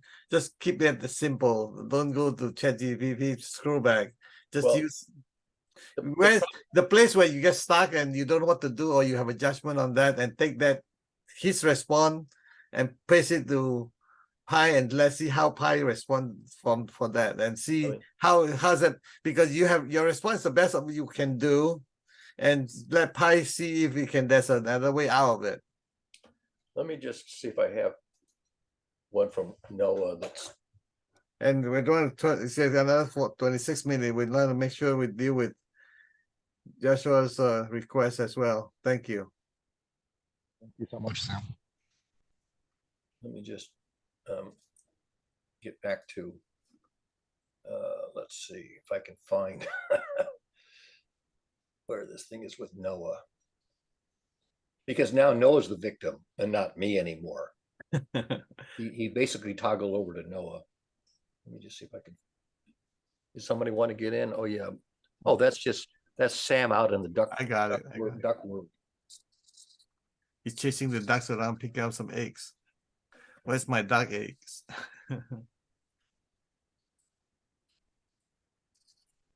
Yeah. Okay. Let me just catch up with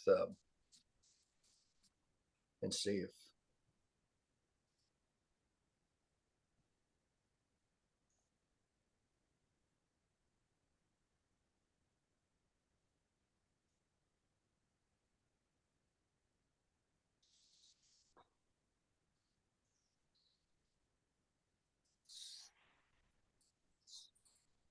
Getting cold there, Joseph? Just got windy up here. Yeah, it's too cold here. 63 right now, 57 this morning.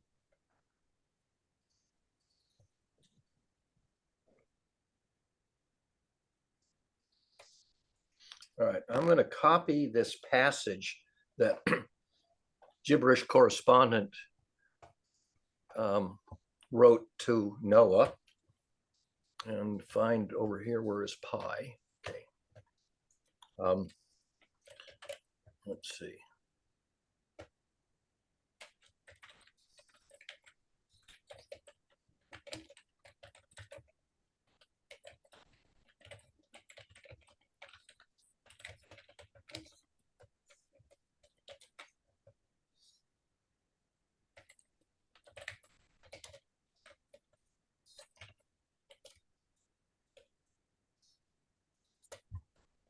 Oops.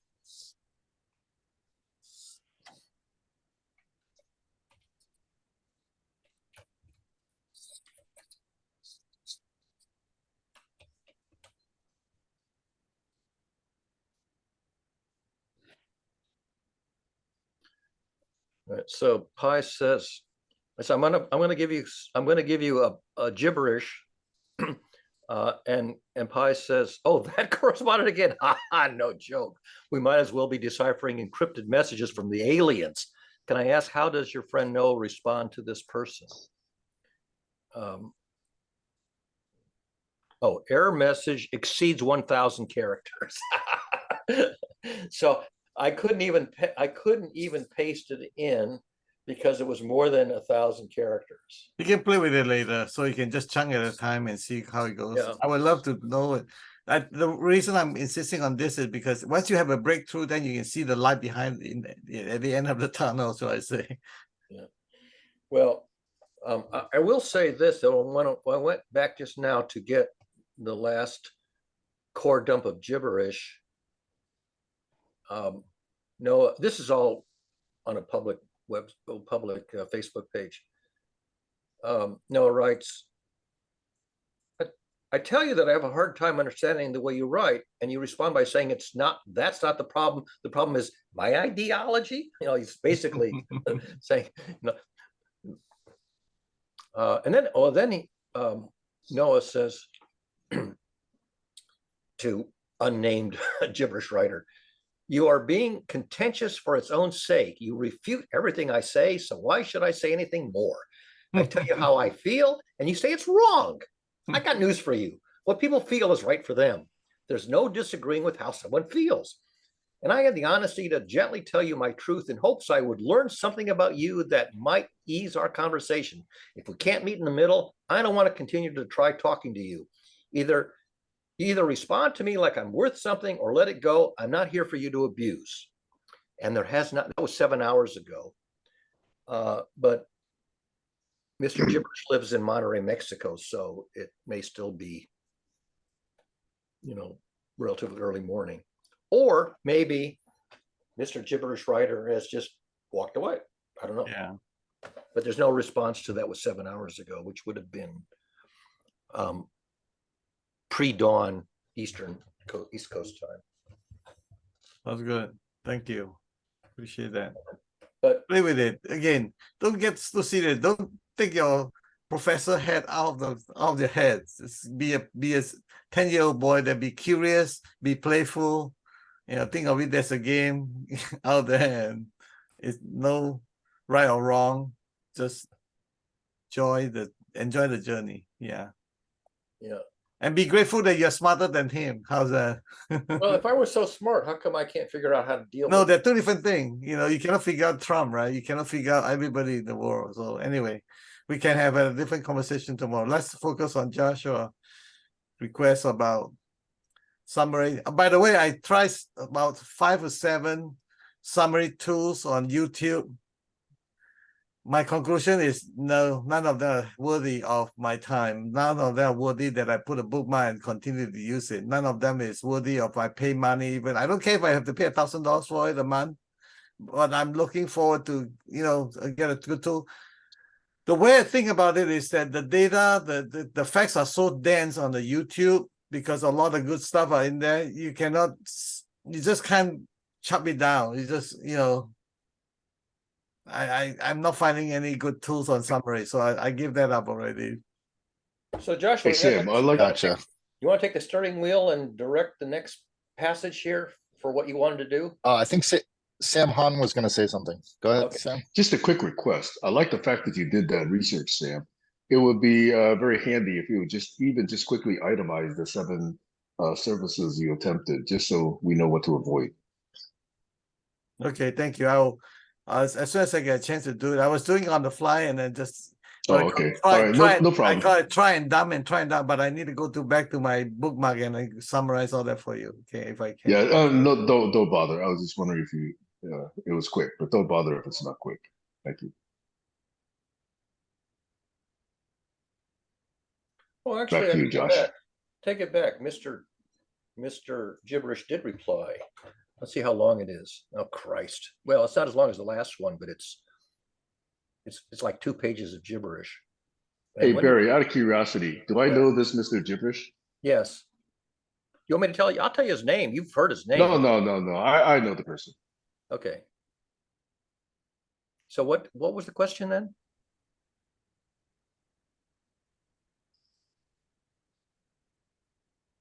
Oh, Sam muted. I wasn't sure what Sam just asked me. No, I just asked Sam for something, and now I'm turning it back to Josh. Yeah, and I'm on a video telling me how to summarize with ChatGPT a video on YouTube.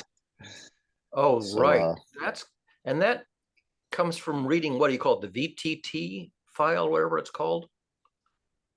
Well, I'm under the impression this came out 2 months ago, and it says that if you go to ChatGPT in the Edge, I believe it's in the Edge browser, you can type in the URL of the video itself and say summarize. If the ChatGPT inside of the Edge browser, type in the URL of the video and say summarize this video. It will do it on the right side.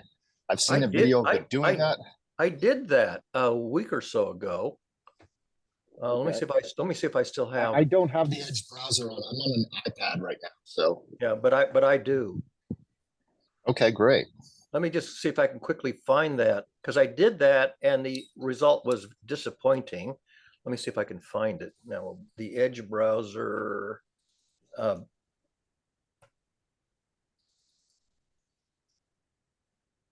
You said ChatGPT on the Edge browser, or was it being on the? I can't remember which one you said it was.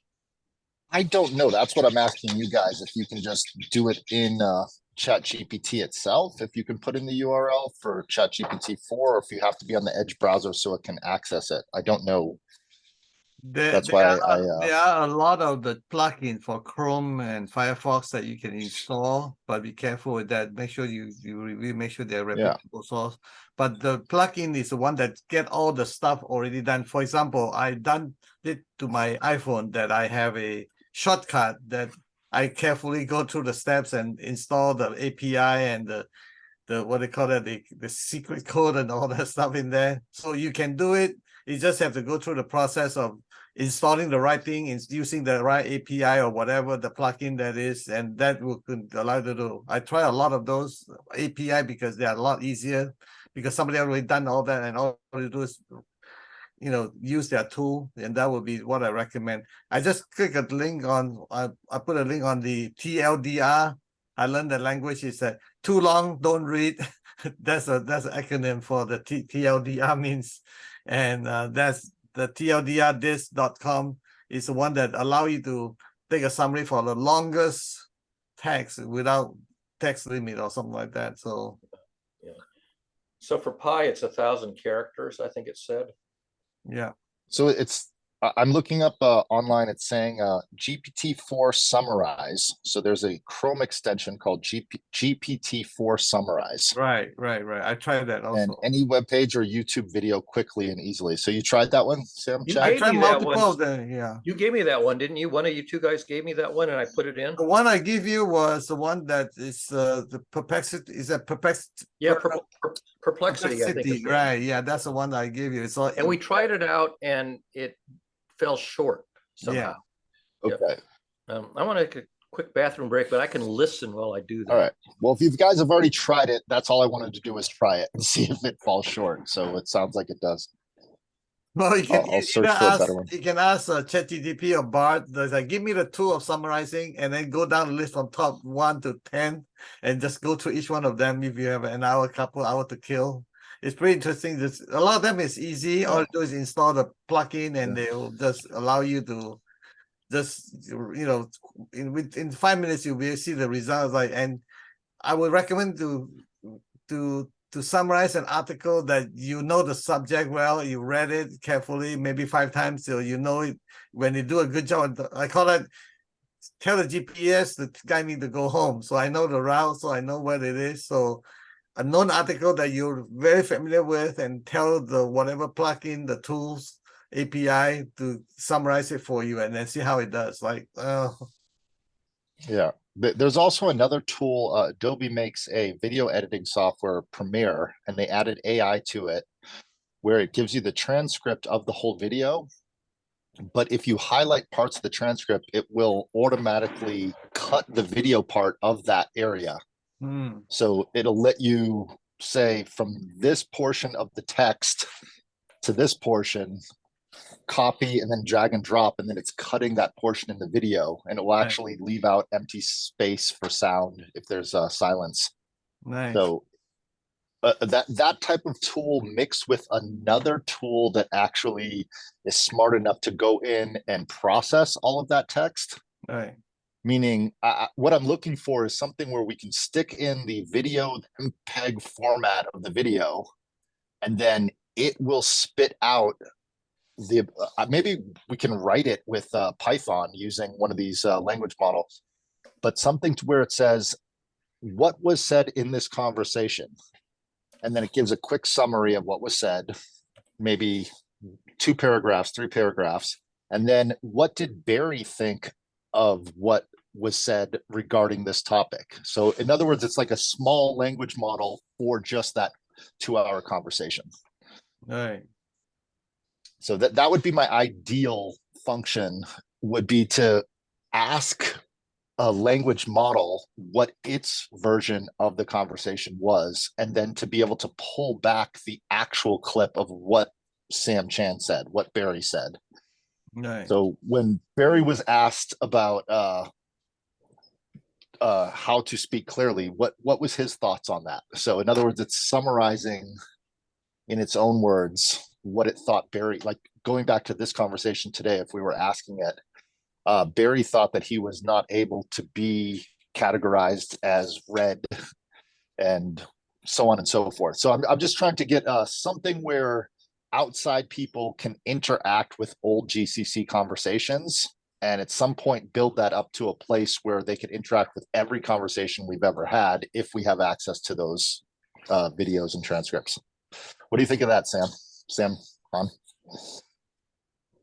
That's exactly why we recorded these sessions, for subsequent future, quote unquote, mining / summarization / extraction / mockery / humor / whatever. Well, all the work we would have to do, my gut feeling is from seeing what Google tools that they put out this week that they will be launching this summer. I would say by August or September of this year, there should be a tool where you put all the MPEG files in one folder. Because I have you seen the I think it's, I can't remember which one it is, either Bard2 or whatever. It interacts with Google Drive now. Have you seen this, Samhan? So they're making a tool where it can go in and read through your Google Drive. So therefore, hopefully you could do no work. Just here's my Google Drive. Here's all the things. Go in there, the ones that are posted about GCC. Like, in other words, I don't want us to do work if they're going to be building. So at some point in time, someone will build this tool, and they've just opened up all of their access to the world to build these tools. So I think since it's in Google right now, you've stored everything in Google, YouTube, and Google Drive. That should be coming out soon. So I'm assuming, if we make the hypothesis that that does come out sometime between July and August, would we want to put an interface, a front end, to the outside world to be able to access that? And that's what I've been waiting for since we've been doing this. I'm excited that it is going to take away thousands of hours of me. And I'm not remembering our friend in Norway. Why can I not remember our friend from GCC in Norway? Are you talking about Dino or Froda or someone else? No, he was on all of our GCC conversations, and my brain just farted. Oh, Harry. Harry? He's not from Norway, though. No. Sorry, my brain. I've been dealing with a little kid for the last few months. I can see his face. Sacred geometry. He loves. This is the one who just. He loves sacred geometry. Oh, Glenn. Thank you, Glenn Gasland. Right. I can't. Glenn. Right. I haven't seen him in so long. Yeah, I'm just saying. Me and Glenn spent hours when we first started doing this, going back to the video, clipping the videos, putting it into a WordPress blog post, tagging all the people that were talking at that, all this bullshit work that just wait 5 years and the computer will do it for you. So I'm excited. That's all I'm saying. Yeah. No, I definitely think the piece that I needed to do was just to make sure that these conversations were saved. Once saved, I knew that other automated tools could come by and just do the rest of it. And it was just waiting, what is it now, 5.5 years for this to happen, right? Yeah. Not to forget, of course, that Colin did his piece also, about a year or two ago. Well, I was willing when Otter AI came out, and it was, 90 to 92% accuracy. But the whisper models and the ability to translate different accents and languaging, that's what was missing with the Otter AI. And I think now, I'm sure you've seen, you guys have all seen the TED Talk that came out this week of the ex-Apple employees that made a company called Hume, Hume. No, I hadn't seen that yet. After David Hume? I don't know, possibly. He's a it's famous an exciting philosopher. I believe it would be after him because they named Bard after, Shakespeare. But the exciting, the idea is that the technology disappears into your pocket with just a camera, and the AI is reading the world outside of you. So in his talk, he uses the example of pulling out a candy bar and saying, "Can I eat this?" And it reads the candy bar and says, "No, this has saturated fats," or "No, it has something that's you're not good for you. You're intolerant of." And he says, I'm going to eat it anyway. And it goes, "Okay, good luck. Good luck with that." And the idea is that the technology disappears into the background, which was always the idea of technology. And I think we're not too far away from, I have some pretty fancy, I was playing with the cameras on the iPhone 13. They have LiDAR. They have 3 lenses, a wide lens, telephoto lens. Yeah. So these new devices that will come out with just a camera and a small version of the language models, like Google just put out this 4 different versions. Those small versions, I have another friend that I've been working with that was trying to make the language models last year work not online, and he was getting really good results. And I believe as of yet, there's a lot of language models that are small enough And yeah, sorry, I'm just super excited about all these breakthroughs that we're making in terms of different ways to create symbolic languages versus neural nets. And I think that's the exciting part moving forward, is the combination of it's interpreting the world through symbols, it's putting those into different tokens, and those tokens are being translated in multiple different language models that extract the metadata. Go ahead, Sam. So I think this is an exciting area, but I also have kind of a feeling of disappointment around it. In other words, if human behavior could be approximated so easily by a pattern matcher, what does it really say about human intelligence? You know, in other words, what's that missing piece that the pattern matcher, the LLM, cannot do that we claim would distinguish us as humans?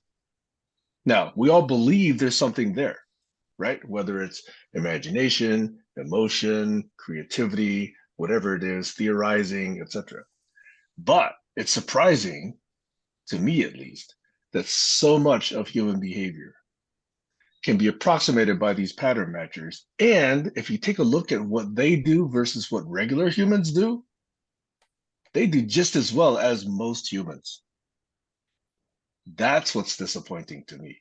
Yeah, uncommon knowledge, but not arcane knowledge. Yeah. Well, from my understanding of this, there's an intersection between the digital and the analog that modern science has yet to figure out because of our current understanding of physics itself.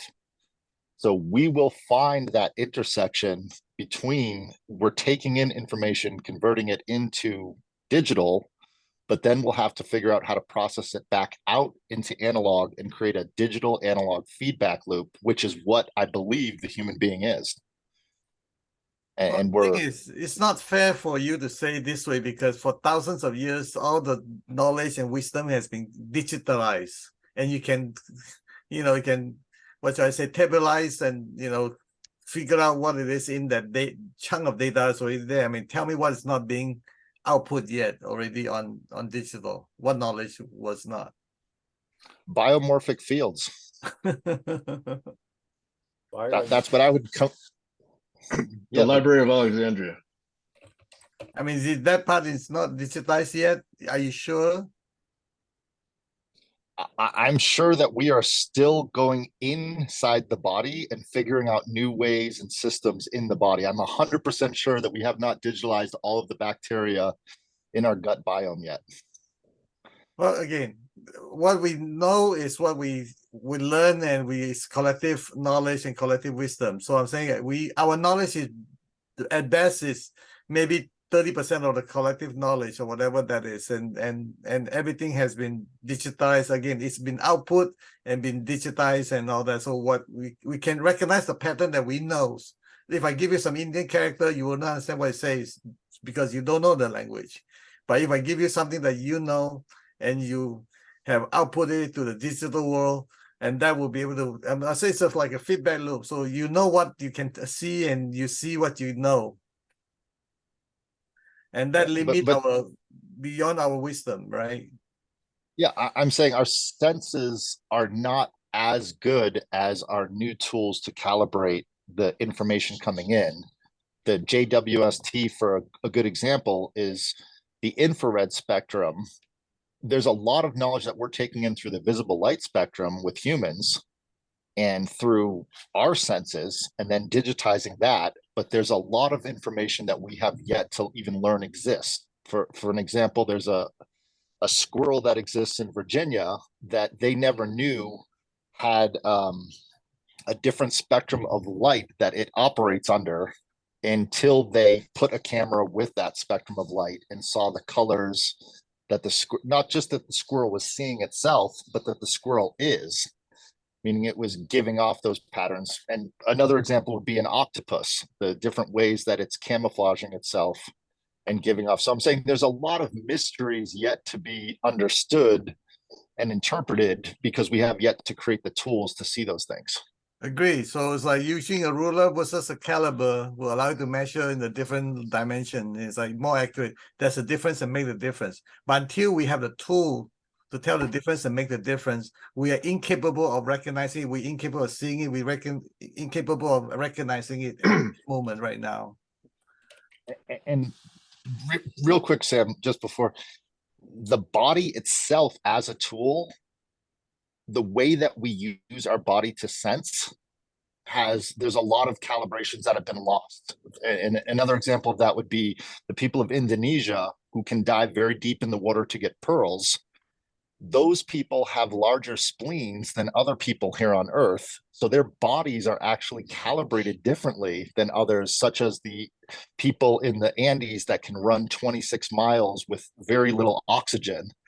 So there's a lot of formation of the tool, which is the human being, that is calibrated for different environments that can do different things. We're not a static, like Barry can do things that Sam Chan can't do, and Sam Chan can do things that I can't. I can't sense things, and Sam Han can sense things that I could never sense. I've never been around ducks, and I couldn't know when the egg is coming out of the duck, but he knows. He's sensed it.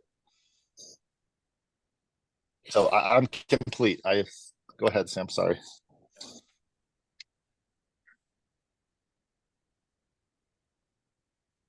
Trying to recover my train of thought. I'll get there. Yeah, to bring it back to the AI, I just would say, if we all have an opportunity to interact with our own selves by digitizing ourselves, go ahead. I remember now. Sorry to interrupt. The question is, and I'm sure this is being done elsewhere, I just don't know where, and I probably could find it easily, but there used to be a Turing test which stood for about 100 years or maybe 70 years. But now there's got to be a rethought version of a Turing test, like what makes us human versus a LLM or bot or anything else. And it's got to have to do with, even presenting the output of one of these bot conversations and giving it to someone like Barry or Sam and saying, can you tell whether this is bot generated or this is a human generated conversation? There's got to be a modern day version. I'm sure somebody's thinking about it and defining it.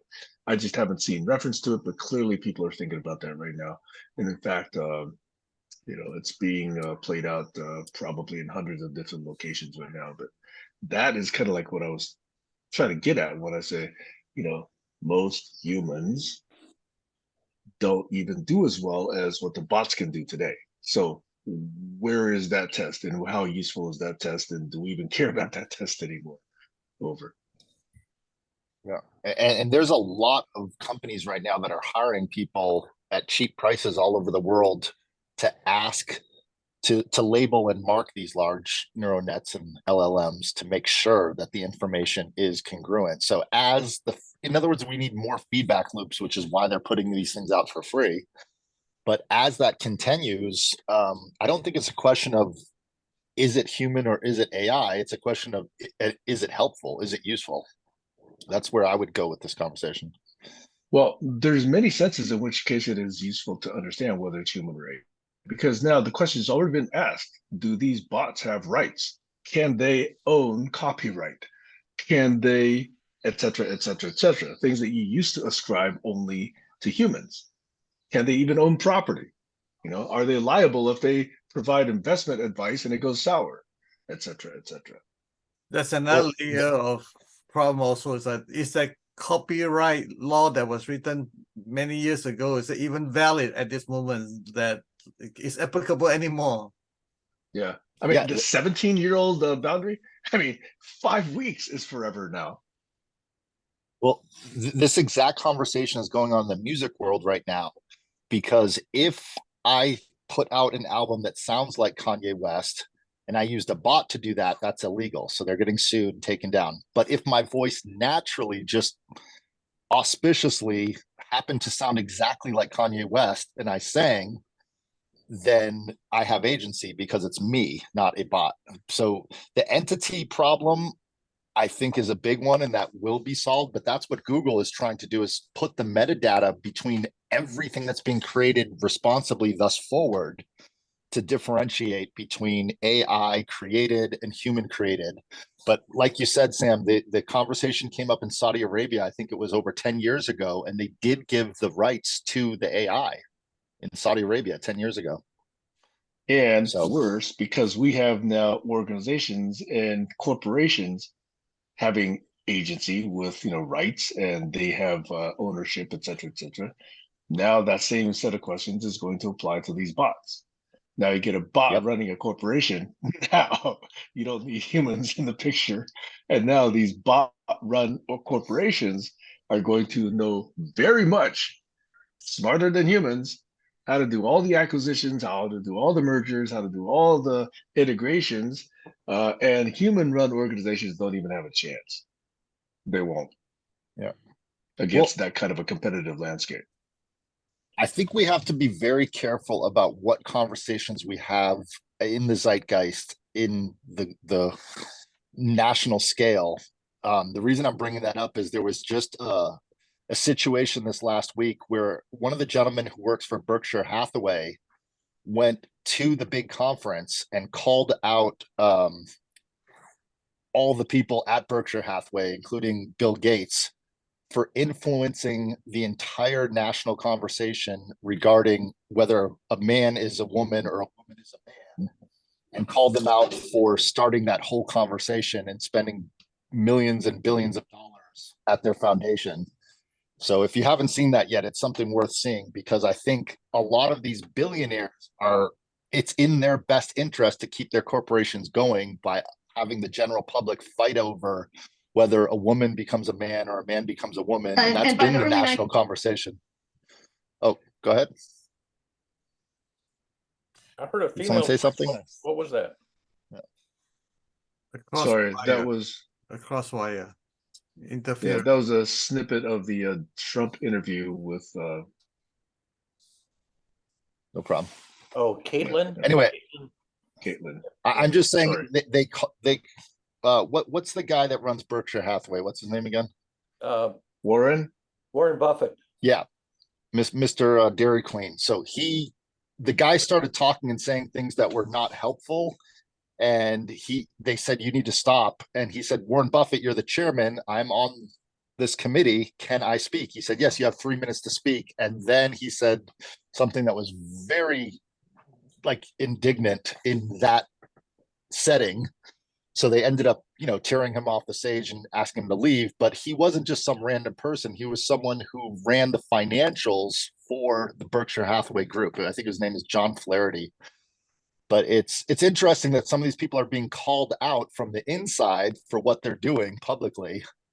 And I think moving forward, we have to be very careful about what we allow the national conversation to be, because then while we're arguing over that, the corporations are passing laws for the rights of the AI so that they can sue the customer for being indignant to the person interacting with the AI. In other words, we don't like the way you interacted with our AI. You are no longer allowed to use our services here at Yum Yum Foods, and you can't go to a Taco Bell or drink a Pepsi. So I'm taking it to the extreme, but moving forward, we have to be very careful about how we give the rights to the corporations to give rights to the AIs. The trend of technology and the winners take all, the corporation get bigger and more powerful, and the more what I call the winners take all kind of world, right? So the more powerful you are, the more resources you can allocate, the more you can afford, the higher you can get. Like ChatGPT, for example, because of the money they pour in, then they allow you to accomplish what they need to accomplish. Unless we get there, if there's no money there, the ChatGPT will not be who they are today. So it's a double-edged sword. So what do you do with it? So from my perspective, it's like when you get to extreme, then you break point. That's an evolution, revolution. You want to call that? I think we're there now, Sam Chan. I think we're at a singularity at this point where the system that runs the corporations is a economic system, and it's butted against the political system, and the two are not in alignment. So they have the alignment problem. And that's what needs to be solved, is when a corporation must make money at the behest of the people's expense, and they call that an externality and write it off. That's a problem. And that's been going on, I think, for way too, I venture to say it started getting really bad in the 1980s. And it's, almost 45 years later. And that system has to stop. You can't force your shareholders to make a profit at the behest of the good of the public. I think that, and the regulators stopped regulating. That's my take on the whole situation. In other words, the regulators, the FDA, as soon as they're done with that job, they go to work for Pfizer. It's documented. All of the regulators, as soon as they're done, they go back into the private sector. I mean, the corporate world. So that's what we talk about. Democrats. What's it called? Democrat. How do I say it now? The whole free world is robbed by the capitalists. Yeah. And the capitalists can't even control their own thing. That's what I'm starting to notice. It's imploding from the inside out, where people like this John Flaherty are calling out his corporation for doing misdeeds and in bad faith to create a non-for-profit philanthropic organization that teaches children how to understand the world in a misdirected, misguided way. That's what he said on stage, to summarize. At the same time, also the first law of motion, everything in motion comes, the way that the corporate is working is going to maintain their speed and maintain their direction of whatever they're doing. There's no way to stop them. How do you stop them? Tell me. I mean, also, the other perspective is, what's our society look like without those money, without those capitalists? Well, I think the way to stop them, it's like a magic trick. If someone's doing a magic trick and telling everyone to look this way, you grab the audience and you tell them, no, look in his right hand. Look where he's going in his pocket in the right hand. He's getting you over here, but you have to look at this hand over here. And I think we're getting misdirected to the point where every time something comes out in the national media, it seems like they're reporting the news, but they're all they're part of the magic trick. They're the accomplice in the magic trick, telling you, look over here, there's shootings in Texas, there's a gun problem, there's this problem. And then they're passing bills to regulate the monetary system when nobody's looking. Remember, there was a motion about the 99% and 1% thing. What happened to that? I was involved in that. What happened to that was the group that organized never created a leader, and it was an anarchist movement. And thus, the fractioning off of that group happened quickly after they put us all in jail. Meaning, when we protested, they pepper sprayed us. They brought in insurrection of FBI and CIA agents to make it a violent movement. And we called them out on that, but then we couldn't tell the world that it's in the left hand, if you will, with my metaphor, because the minute we spoke up, they said, I was at in Santa Barbara, California, I was at the city hall. There were 45 different police officers waiting to arrest us. And the police officer came and said, we have 12 cars around the corner. We're going to arrest all of you guys. And we said, instead of being arrested, if you give us 30 minutes, we will vacate the premises. And they said, you've got 30 minutes. And we packed up the whole entire Occupy movement in 30 minutes, put it into a car, and left. And that was the end of it. And what do you learn from it? I learned that anarchist movements do not work in terms of political revolutions, and you need leaders in a movement in order to continue it. What kind of leader do you need? I think you need leaders that understand how to organize money and how to create governance systems, which is why I came to the GCC, is you need a governance system that allows it to continue past the few people that are the leaders. So it needs to regenerate new leaders and have a entity outside of the movement itself You need a established entity that can grow like a foundation or a cooperative or something. What kind of Go ahead, structure do Derek. you need? What kind of structure? Let me finish this one. What kind of structure do Oh, you sure. need? What kind of structure do you need to support that kind of leadership? In my best understanding, I'll go talk to ChatGPT, but you need a structure much like a family office. Are you familiar with that structure? So a lot of rich families, they create a thing called a family office that allows one entity, the family, to control multiple entities, which is multiple businesses, such as Joe Biden set up with his 17 companies that he runs that don't do anything, but you can hide the money and you can move the money in ways that nobody sees. A holding company. So you multiple holding companies under one entity, and if you can put that entity in a trust that goes past the people themselves, that would be wonderful. That's why I always talk about building a trust for GCC. So that's the last question, I promise. Okay. With that structure that you just mentioned, family structure, this solution, well, how does that prevent it from becoming a problem for tomorrow? Say that last word. You know how Preventing from today's what? solution is always tomorrow's problem? Mm-hmm. How does this structure create, that you create the family structure or whatever you call that thing? How does that, how do you prevent the future become a problem for future? Well, I think the questions you're asking are the same questions the founding fathers of the United States asked. That's right. And That's exactly right. and I think one of the most important things is the First Amendment, which is the freedom of speech.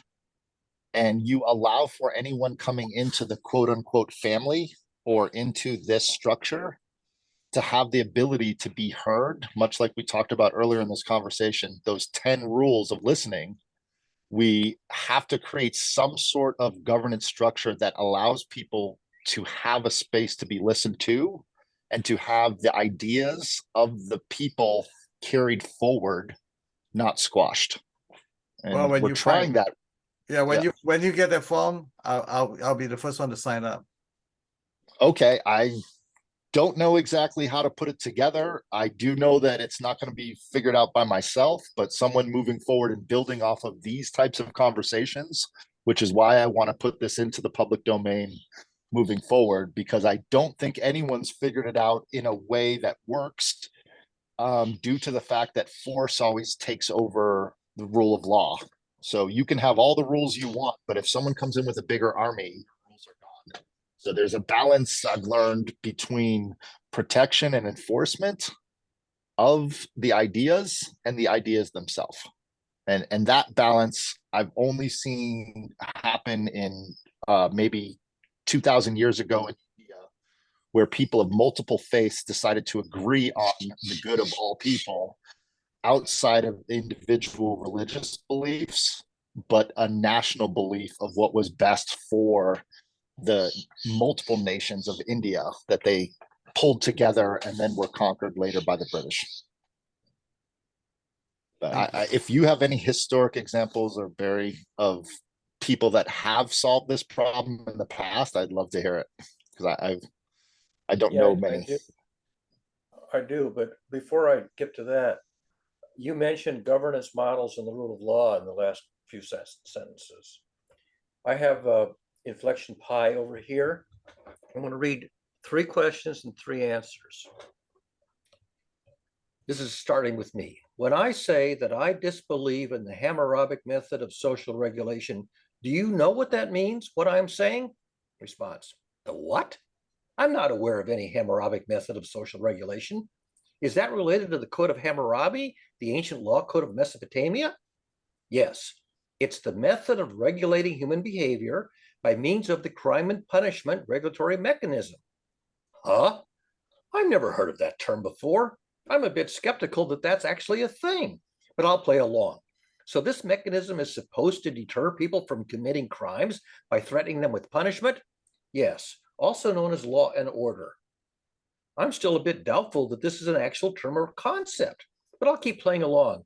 So what are your thoughts on this mechanism as a way to regulate behavior? Do you think it's effective? And that's right. Paused. It doesn't even recognize the name of the rule of law, law and order, Hammurabi's model. It basically never heard of it.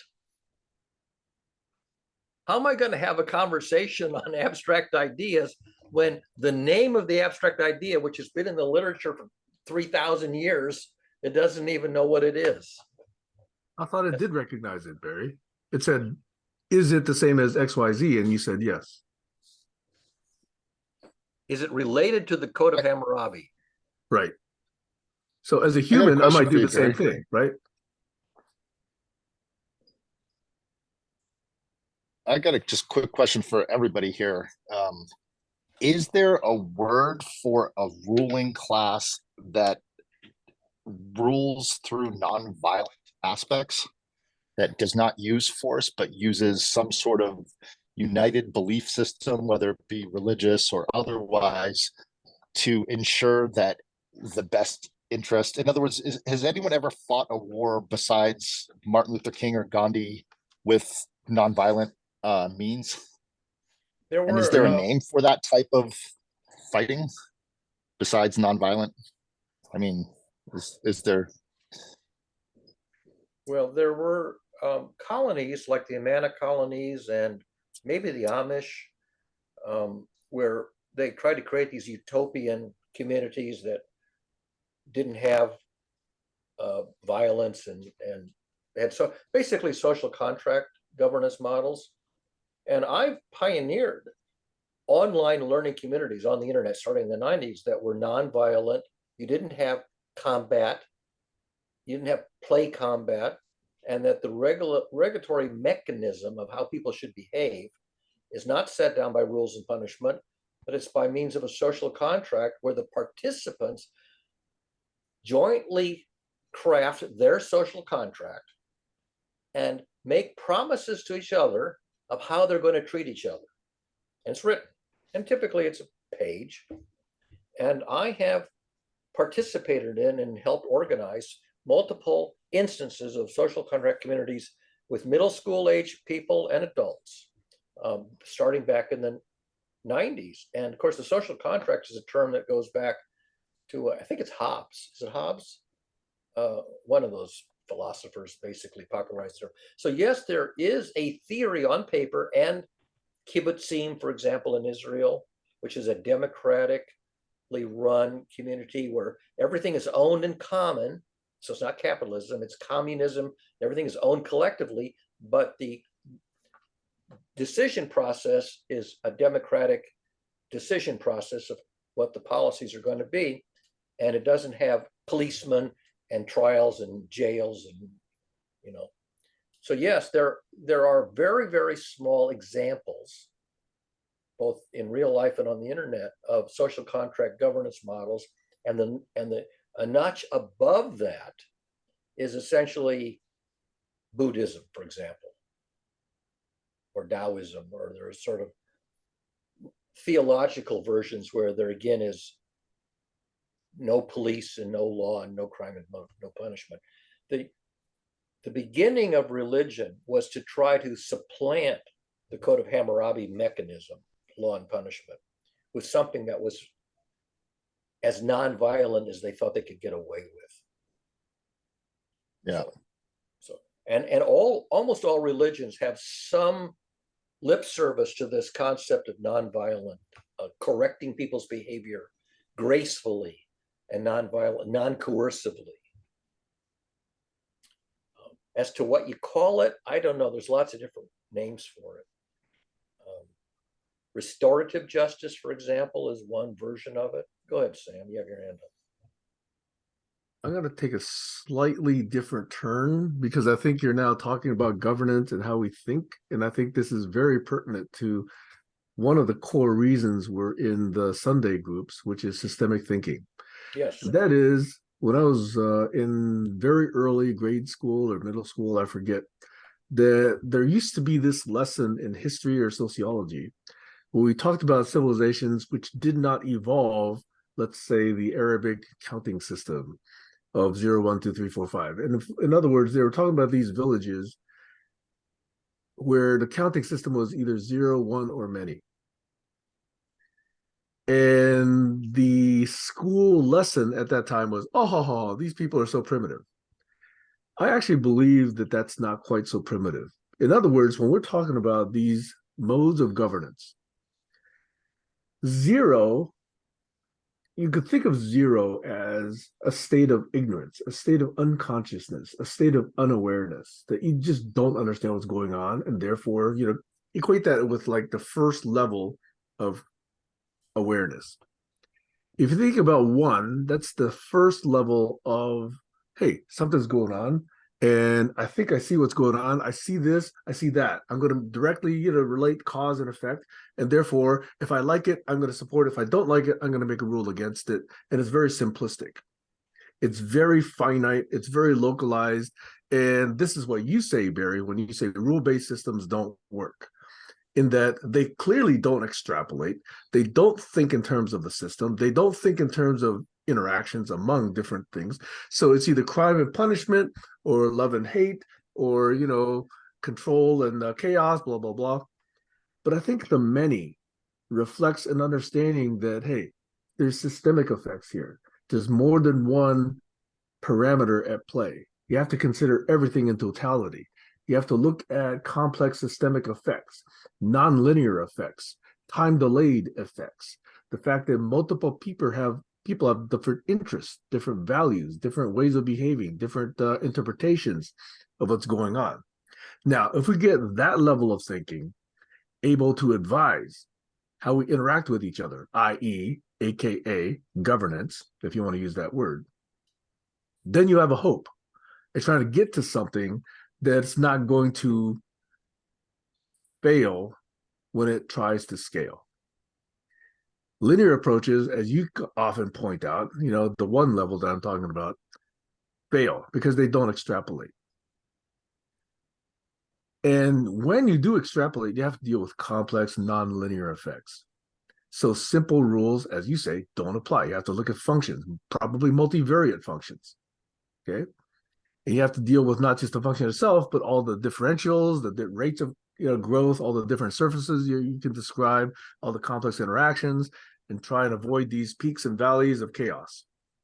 So I'm thinking in terms of 0, 1, and many as a way to sort of grade our ways of interacting with each other.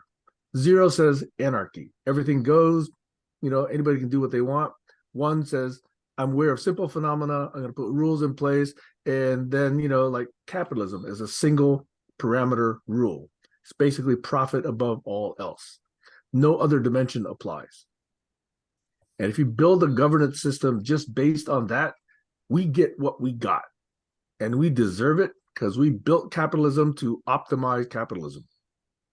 We didn't value anything else. We didn't value civility, honor, integrity, compassion, care for the larger network of humans, building up the bottom billion, whatever you want to call it. It was purely profit at all cost, including all other human values. If we want to evolve and level up beyond that, now we have to say a single value parameterized system is going to lead to chaos. We've done so well with capitalism that we now have these people that control 97% of the world's wealth. It's just a small percentage of people, because capitalism is an escalator for wealth to the upper 0. whatever percent. That's how well it's worked. If we want to reflect society and the whole spectrum of values that we have, we ostensibly have, then we cannot build our society based on a single value. We have to take into account the welfare of the entities on this planet. And right now, capitalism does not do that in the very least at all. It optimizes for profit and nothing else. To the extent that those people who represent these organizations will dump toxic waste, they'll let people die and go hungry, they'll price medication at thousands above what people can afford because it's profitable. And we're willing to give up those other aspects of being human, being a good steward of the planet because we choose capitalism. So 0, 1, many allows me to think about these kind of levels of how we engage. And I think I don't have a solution, but I think just having the perspectives allows us to have a conversation at a different level with different axioms. Over. Thank you. From a different perspective, if I may say this, is also in the days of Great Depression and all that, capitalism was chosen because it's for survival. So that's the reason why I get there. I think that's the background behind it. But that solution become a problem for today. So now we got to resolve the capitalism and make into, let's say, harmony. And one of the dynasty that in China, Tang Dynasty, I just put on the chat is I learned a lot from them for the last 40 years. That's how I run my business. How do you not chop up the head of the prime minister that say bad things about the king, the emperor, so how to do that. So there's a lot of material that you can learn from it, and how do they have a harmonious, prosperous, peaceful and very inclusive society in Tang Dynasty. So that will be something that I invite everybody to study more about Tang Dynasty if you have not done that yet. So a lot to learn from him.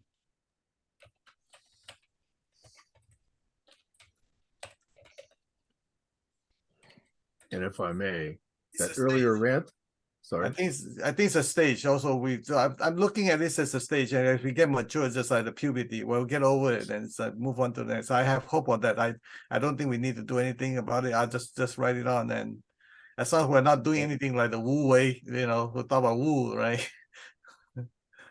That's exactly how I'm looking at it, Sam, is this was an evolutionary stage to get us to this point where we have this much infrastructure and this much communication.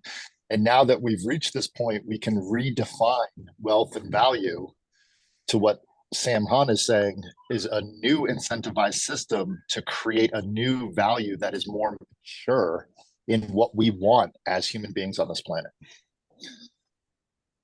So not to say that capitalism is the only problem. I actually think that a similar problem exists with democracy. And we give too many people the ability to vote when they actually are too lazy to understand what the issues are, for example. Yep. So the other, this perspective that Sam, you and Joshua just enunciated, it's an optimistic one. And it's actually one that I share partially.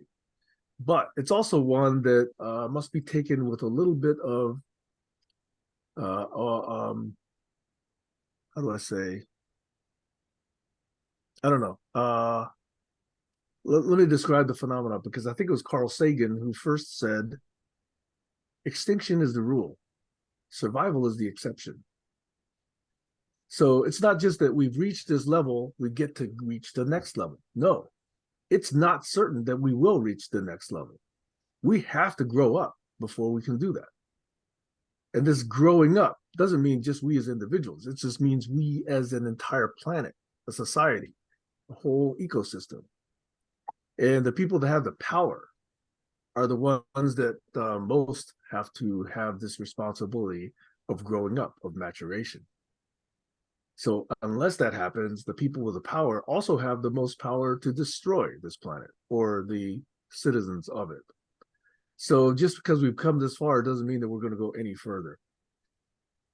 And that's the level of, I guess, caution, I might use that word, because many civilizations have come before us and many civilizations have perished. We can name, a few of them already, okay? They all come to mind. So are we going to be another one of them, or are we going to grow up finally and deal with the complexities that we've put in front of ourselves? So extinction is the rule, survival is the exception. That's the caution I would put forward.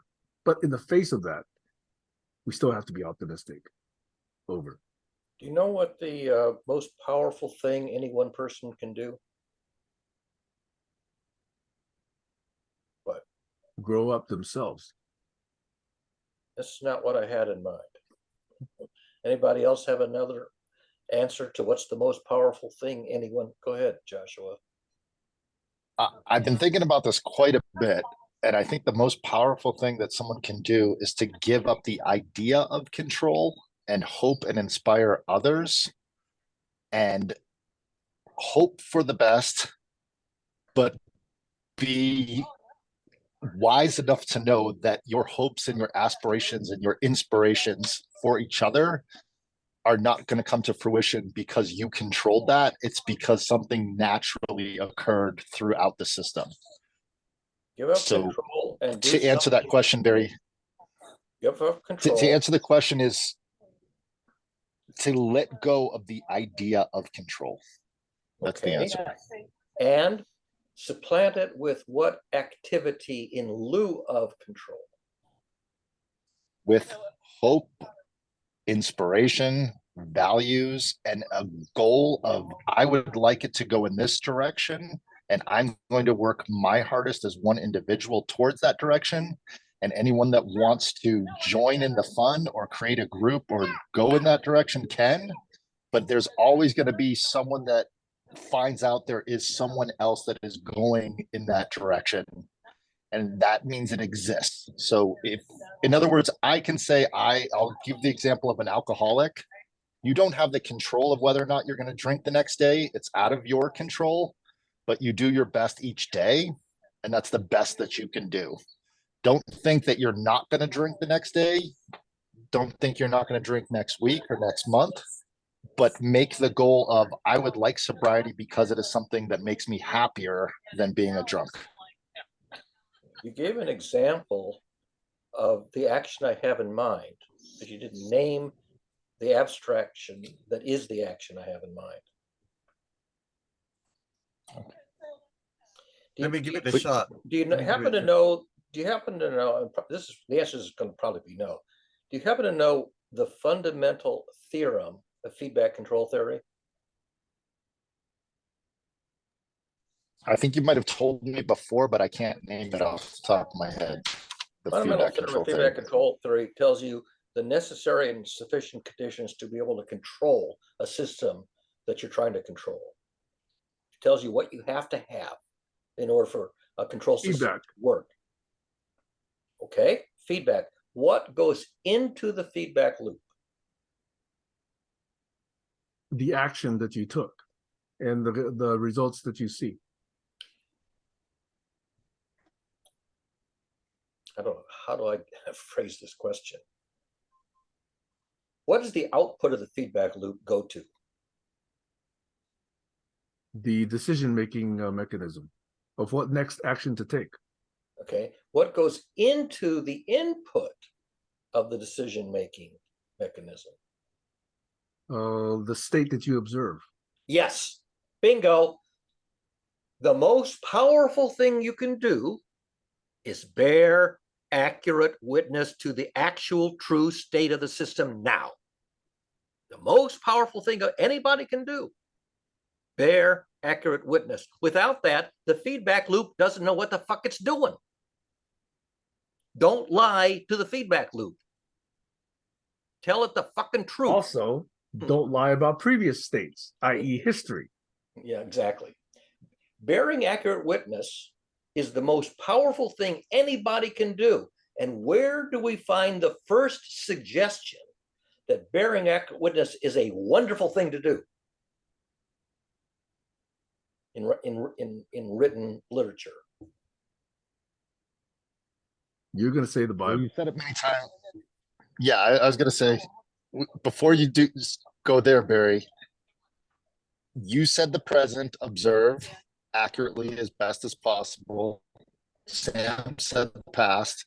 What I was trying to say is the future. Don't give expectations that are bullshit. Don't say, I'm going to tell you what's going to happen. That's what I was trying to say with my rant is, don't think you can control the future. So there's the past, the present, and the future.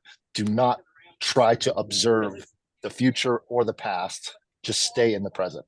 What a prophet does is predicts the Go future. on with the A prophet will say, here's, right, and I'm here's saying the state of that's affairs, where we go here's the wrong. dynamics. If we keep going in this direction, we're going to end up over there.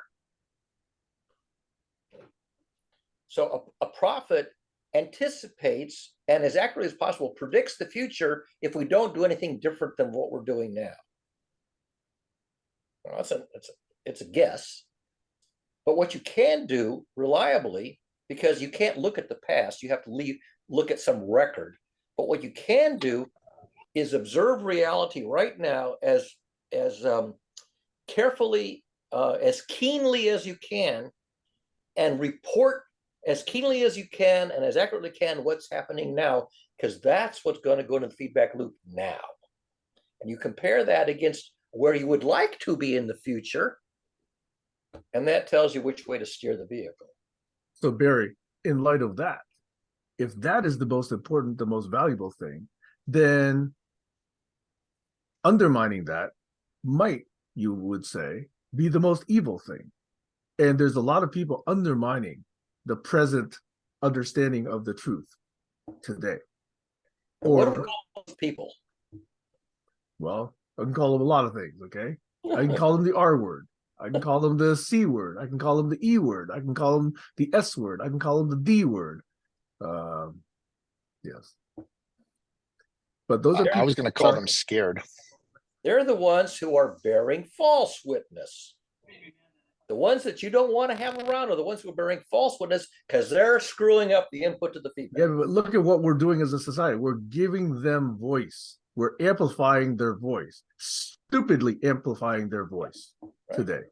CNN, NBC gives the Look at what happened at the town hall. Right. CNN just blew away 40 years of history for themselves, as far as their reputation is concerned. Okay. And NBC did that with what was that? Fire the what was the name of that show?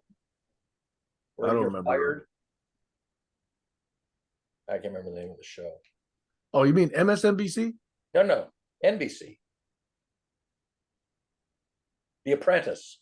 The name of the show was The Apprentice. That stupid show.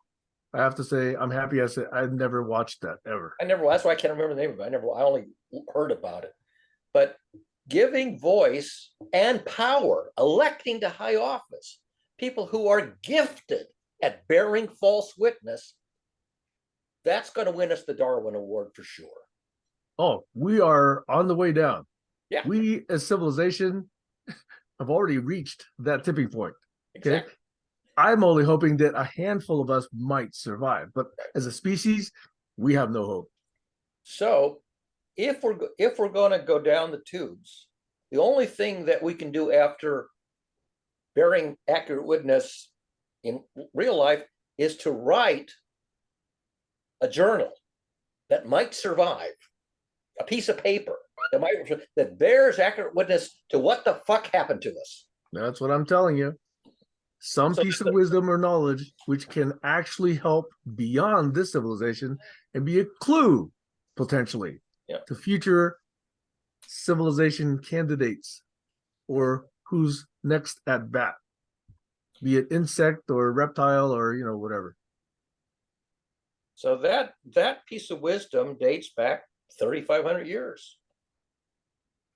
Bearing false witness is an unwise thing to do because it violates the fundamental theorem of feedback control theory. It wrecks the feedback loop, and you cannot drive the car if you can't see where the hell you are on the road. Right. And the best way of employing a feedback loop is learning. Right. And we have so many people. If you don't believe it, try don't driving the car with your eyes about closed. learning. See why bearing accurate witness to where the car is on the road matters. And I don't care if you got your hands on the wheel and your feet on the pedals. If you can't see out the windshield, you're screwed.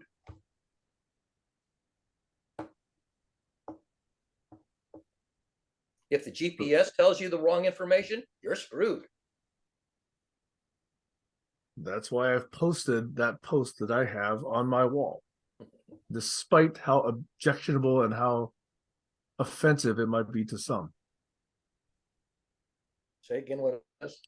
I can't stand the power that stupid people have in our society. Oh, yeah. It's a clear indicator that we're on the downhill. David Attenborough is gifted at bearing accurate witness.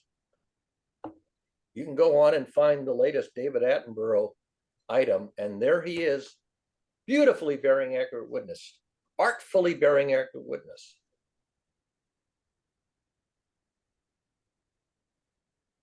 We used to believe in journalism. We can't anymore. Well, mainstream journalism has kind of gone off the rails. Well, yeah. the structure got changed because you get free news now, so you don't have to pay for your news. You don't have to pay anything to read Wall Street Journal or anything, CNN or whatever. So I can listen to NPR on the radio. This radio is free. Radio airwaves are free. NPR does a pretty good job of bearing accurate witness. question is how many people are listening to NPR? I'd have to look up the statistics. I don't know. So, percentage-wise, if you can imagine, is it 1%? Is that 20%? Is it 50%? Probably less than 5%. Way less than 5%. I don't know. Yeah. But that's also true of systems theory. How many people have ever heard of systems theory could even give you a crude definition of what the word means? Even systems theorists can't sometimes do that. I mean, I can turn around Self-labeled system theorists. I can turn around here and ask Inflection Pi, what is systems thinking? You care to predict what it's going to say if it's even heard of it? I'm sure you heard of it. Come on, have faith in it. Try it. Prove me wrong. It will have heard of it.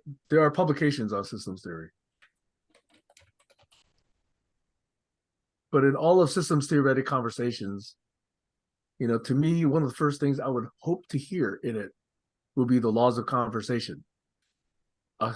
Laws of conservation, like Kirchhoff's law.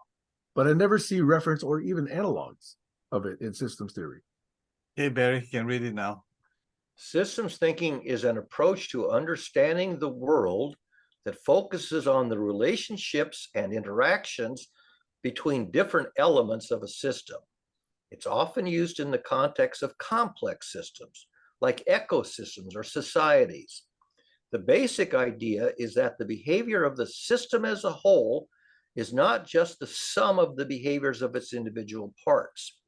There are often complex, nonlinear relationships between the parts of the system, which can lead to unexpected or counterintuitive behavior. And then it says, do you want to hear an example? Should I ask for an example? Yeah. Yes. Political system. Give an example.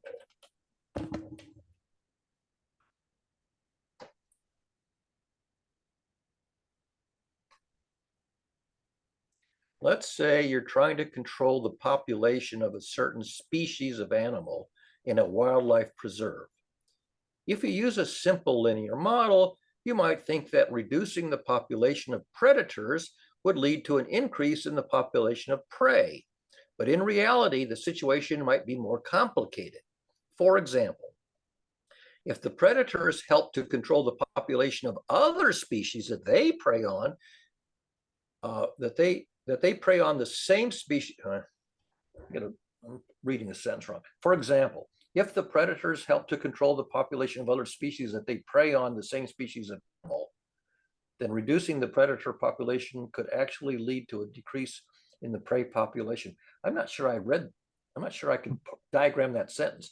So you can see how understanding the complex relationships between different elements of the system can be important. Let me try that sentence again.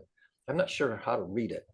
For example, if the predators help to control the population of other species that prey on the same species of animal, then reducing the predator population could actually lead to a decrease in the prey population. Did you understand that?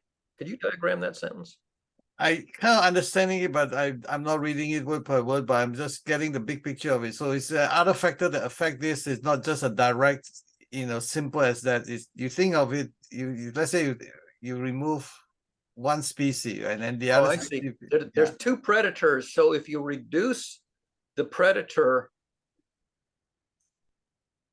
it will not only not prey on the one you want to increase, it will not prey on other predators who are going to prey on the one that you're trying. Right. So you basically increase the other predators. That's right. Okay, I read it. Boy, that's a hard set. You need to break that sentence down into I mean, I understand the concept because I'm very familiar with the way that this thing works. So pay attention to You not got just you got side effects that you that's got, right. Yeah. and you have to figure out, does the side effect work in your favor or against your favor? Yeah, so you got to chunk it down so that you get to use the very, like you say, very specific. Which parameter we talk about? For example, when you kill the tiger, there's other things that look like tiger, eat like tiger, hunt you down like tiger. Right. So okay, so I'll give it a maybe an A- on that, Yeah, only because that one sentence is really hard to parse. yeah. But it does understand what the feedback does, system thinking does. So I mean, I could ask it, can you articulate the fundamental theorem of feedback control theory? That one I suspect it's not going to. can you use a current US political system or something like that, like be more direct and see what it Can says. you articulate the fundamental theorem of feedback control theory, question mark?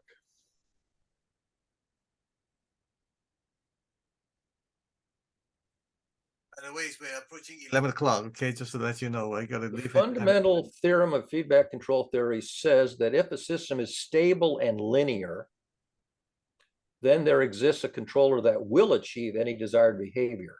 Well, that's a corollary. In other words, it's possible to control a stable linear system so that it behaves in any desired way. This theorem is important because it provides a theoretical basis for designing controllers for systems. Of course, in practice, many systems are not stable or linear, so this theorem doesn't always apply, but it's still a useful starting point for understanding how to control systems. That is a corollary of the fundamental theorem as applied to linear systems that are already stable.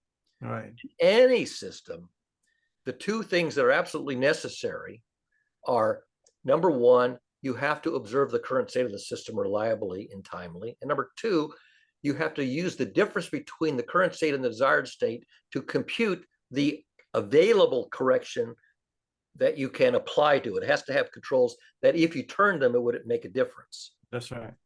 Now, whether or not you can control it stably, that depends on other factors. But the fundamental theorem is you have to have an observer that bears accurate witness and a controller that is actually turning some controls that at least have some influence. Yeah.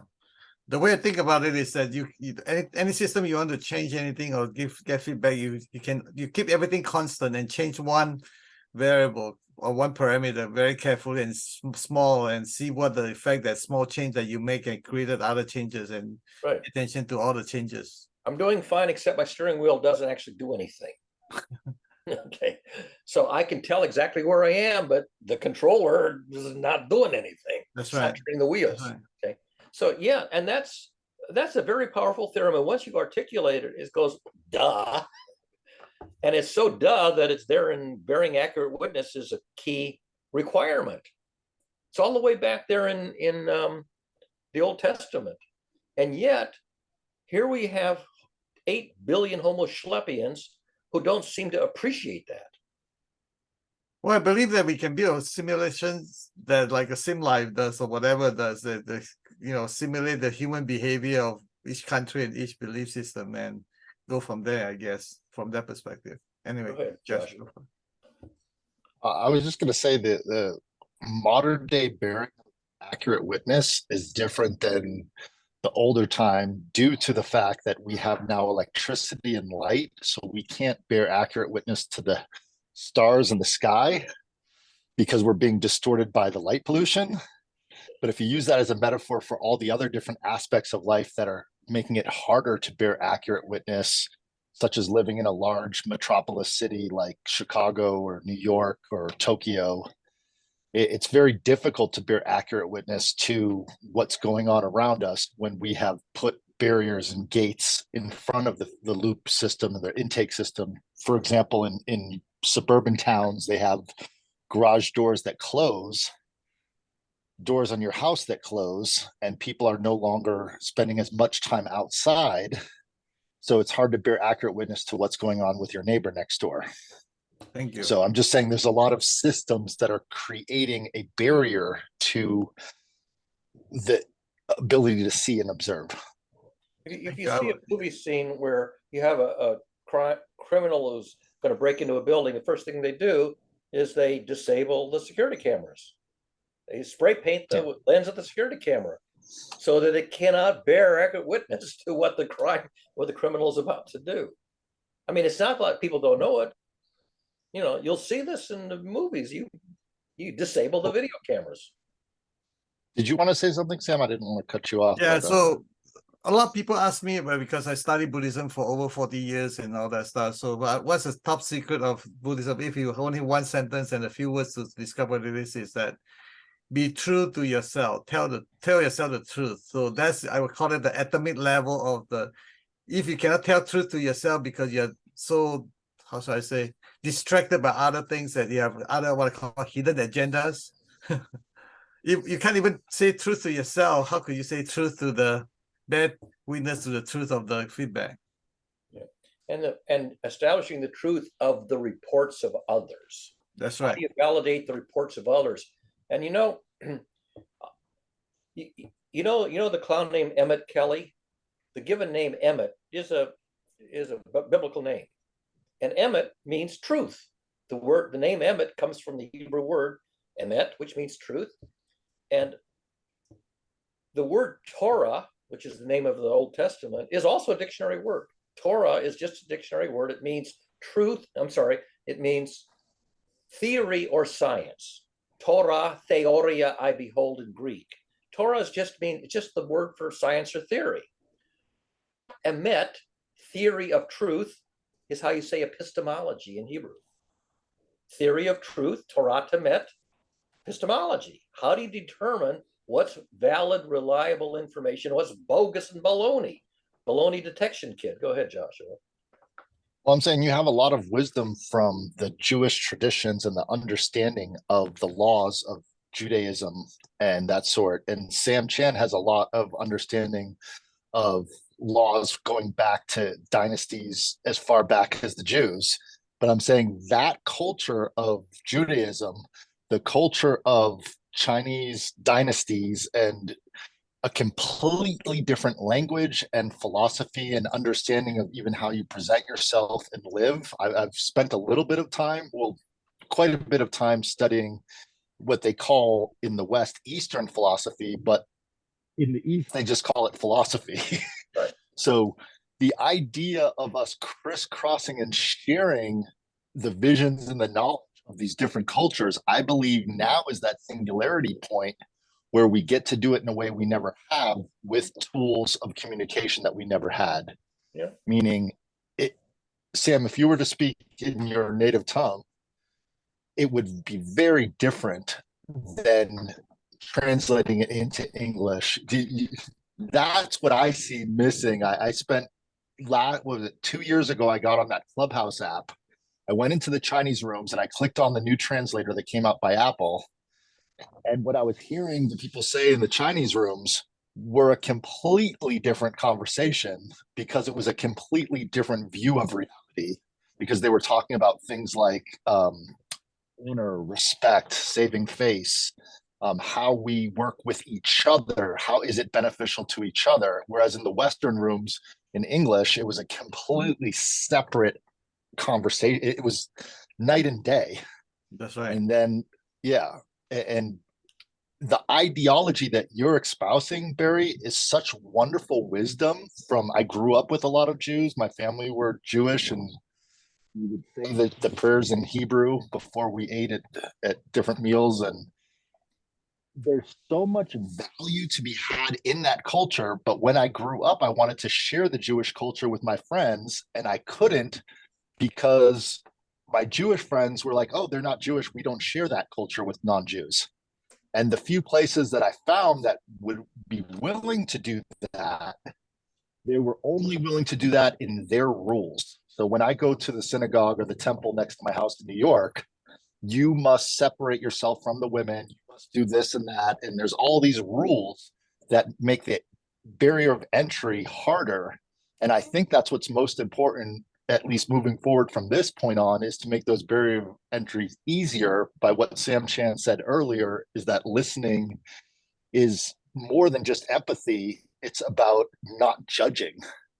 And that's what I think is we're moving towards, is a way to share all these amazing cultures. And I'll just give an example. There's a gentleman in New York City who's devoted his life to learning different languages. He goes by Zhao Mei. I think we've talked about him, Barry.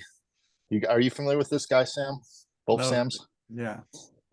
He learned Chinese, lived in China, and he loved learning languages so much. He learned Hebrew, Swahili, and he just keeps learning, and he's started a language platform. And his last video on the internet was going to a tribe in the Amazon rainforest that he learned their language. And it takes 12 hours by boat just to get to that one village. And he spoke their language in the village. And that interaction was really powerful, of their cultures being so different. He asked if he could sing with them. And so they did a ritual where they put each other's hands on each other's shoulders and went around in a circle as a group and started doing these weird sounds to us. But he knew that if he asked to do that, that was a way of speaking not just their language, but speaking their culture. And long story short, there's so much interacting and sharing that we haven't done between Eastern philosophy, which is a lot of philosophy. There's not just Taoism, there's, not just Confucianism. There's a lot of very, how can I say, unique and niche understandings of how the universe functions in very esoteric ways, whether you go to like the puzzles of the Karakawa in Japan, or the kami beliefs of the Buddhists who adapted Buddhism before their Shinto beliefs.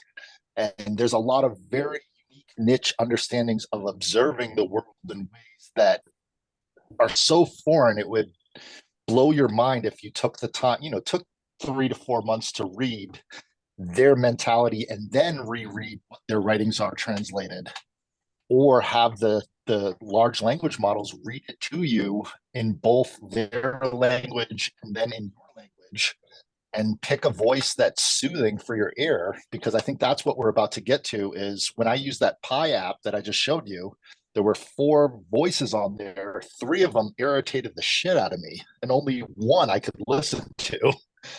So how the communication comes in, if you're hearing a voice that you love and that voice is speaking in the language that, the tonality is so important. And I digress, but I'm saying we're at this pivotal point where we can now share all these things. I've never seen it like this before on the internet. I got to go to a village in Africa with this guy, Zhao Mei, and I got to just now, yesterday, he put out the video of going to the rainforest. And because he had a camera and this technology and upload it to the internet, I got to experience that interaction with the people. And that was so powerful. And I just want all the knowledge that you've given me, Barry, about bearing accurate witness, about inspiration, internal inflection, reflection, these type of knowledges in the lens of how you grew up with, who was the Rabbi Kripke? What did you say his name was? Rabbi Kripke, the father of Saul Kripke. Saul Kripke is the famous American philosopher, and his father was Rabbi Kripke, who was my teacher of ethics and, all that stuff. I guess what I'm trying to say is, when Sam talked about values, I think the one value we've lost in humanity is the value of lineage of our old teachers that came before, and their old teachers and their old teachers, and the value of that lineage. I see that in Japan a lot. Is that still going on in China, Sam? I keep hearing stories of that being devalued. Is that? Well, first of all, the value is heavily depend on survival. Depend on, think of like your landscape, right? Your landscape is the environment determine how you survive, and how you survive create the value, created the culture, created the, all that, whatever you do. So even go back all down to the bare weakness, to accurate weakness, is that you can only see what your value allow you to see, because this thing of like, if you are using a TI calculator versus a HP calculator, it's a 2 different programming language, right? So you can only use it, whatever the environment and what I call the survival and your environment determine what you can see and what you cannot see. And so if I listen to my ancestor because they survive, and that's why I'm here. If they didn't survive, I wouldn't be here. So I better listen to whoever survived already and use whatever technique and value I have that will allow me to survive, hopefully, for whatever years I have left. And the value is determined by the environment, determined by the community, determined by how you survive. And there's no way to go around that. So this is what I tell people. It's like, if you try to marry someone that has a different value as you, your marriage will not survive. That's the simplest way I can think of it that way. Because what you like and what they like is different. You got to explain yourself every day and 10,000 times, but you're in trouble. I think my hope and my aspiration is that the cultures of Judaism and the cultures of different provinces in China and different places around the world that are so beautiful, like the Muslim culture that came out, before they fought all those wars in the 11th century, the architecture was amazing.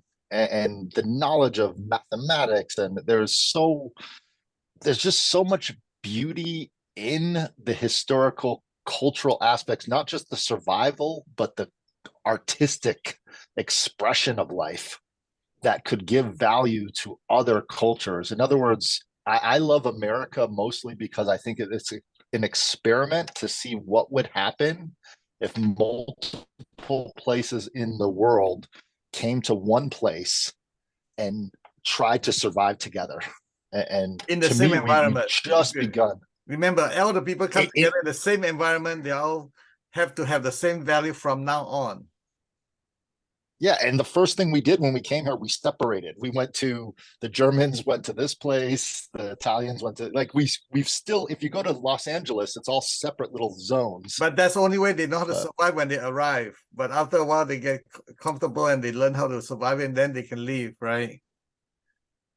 Yeah, but there's these certain town squares where they mix. Like I got to experience one street in New York where all the cultures mixed. Like in Queens, there's very separate each area. It's much like Los Angeles, where they have very clearly defined, this is the Jewish neighborhood, the Armenian neighborhood, Chinatown, Thai town. So the mixed culture street the mixed culture street you are in, is a long history for them to go through stages. I'm sure they have a lot of fight, they have a lot of killing and whatever to get to this point so that they can live in harmony. Read the history of the street. I'll tell you, there's a lot of history to allow you to go layers to layers to get to where they are today. The famous artist Leonard Cohen wrote stories about that street, wrote songs. Yeah, it's a very famous section because of the way it's situated on that island. Right. It's kind of a point where this area, this area, this area, and this area converged on that street has to come up through a bridge. And that's one of the reasons why that street is so special, is because of its geographical location to both the Manhattan Bridge and where the Brooklyn Bridge is at the end of Delancey. It's a street that goes at the bottom, just below Houston. I have to show you a map, but it's a corridor to another part of the town. And that's why it's such a mixed area. The environment create the culture, is what I'm saying. The value comes from there, right? I'll show you something, Josh. See if you can recognize this and get it where you can read it. Is it centered? Yep. Thank you. Yeah. You know what it is? I can't read. I never got to learn Hebrew. I see some of the characters, but no, I don't recognize it. So the first thing I want you to notice is that this letter is oversized, is written large, oversized font. Right. And this letter is written oversized font. Okay. Now I will read this in Hebrew, and you will recognize it when I read it out loud. Shema. Okay. Yisrael, Adonai Eloheinu, Adonai Echad. You recognize that? I recognize the Eloheinu and the Adonai Ahad. Right. But now, I don't recognize the first part. This sentence, this is a sentence which exactly fits on one line of the Torah scroll. When you read the Torah scroll, this exactly fits on one line.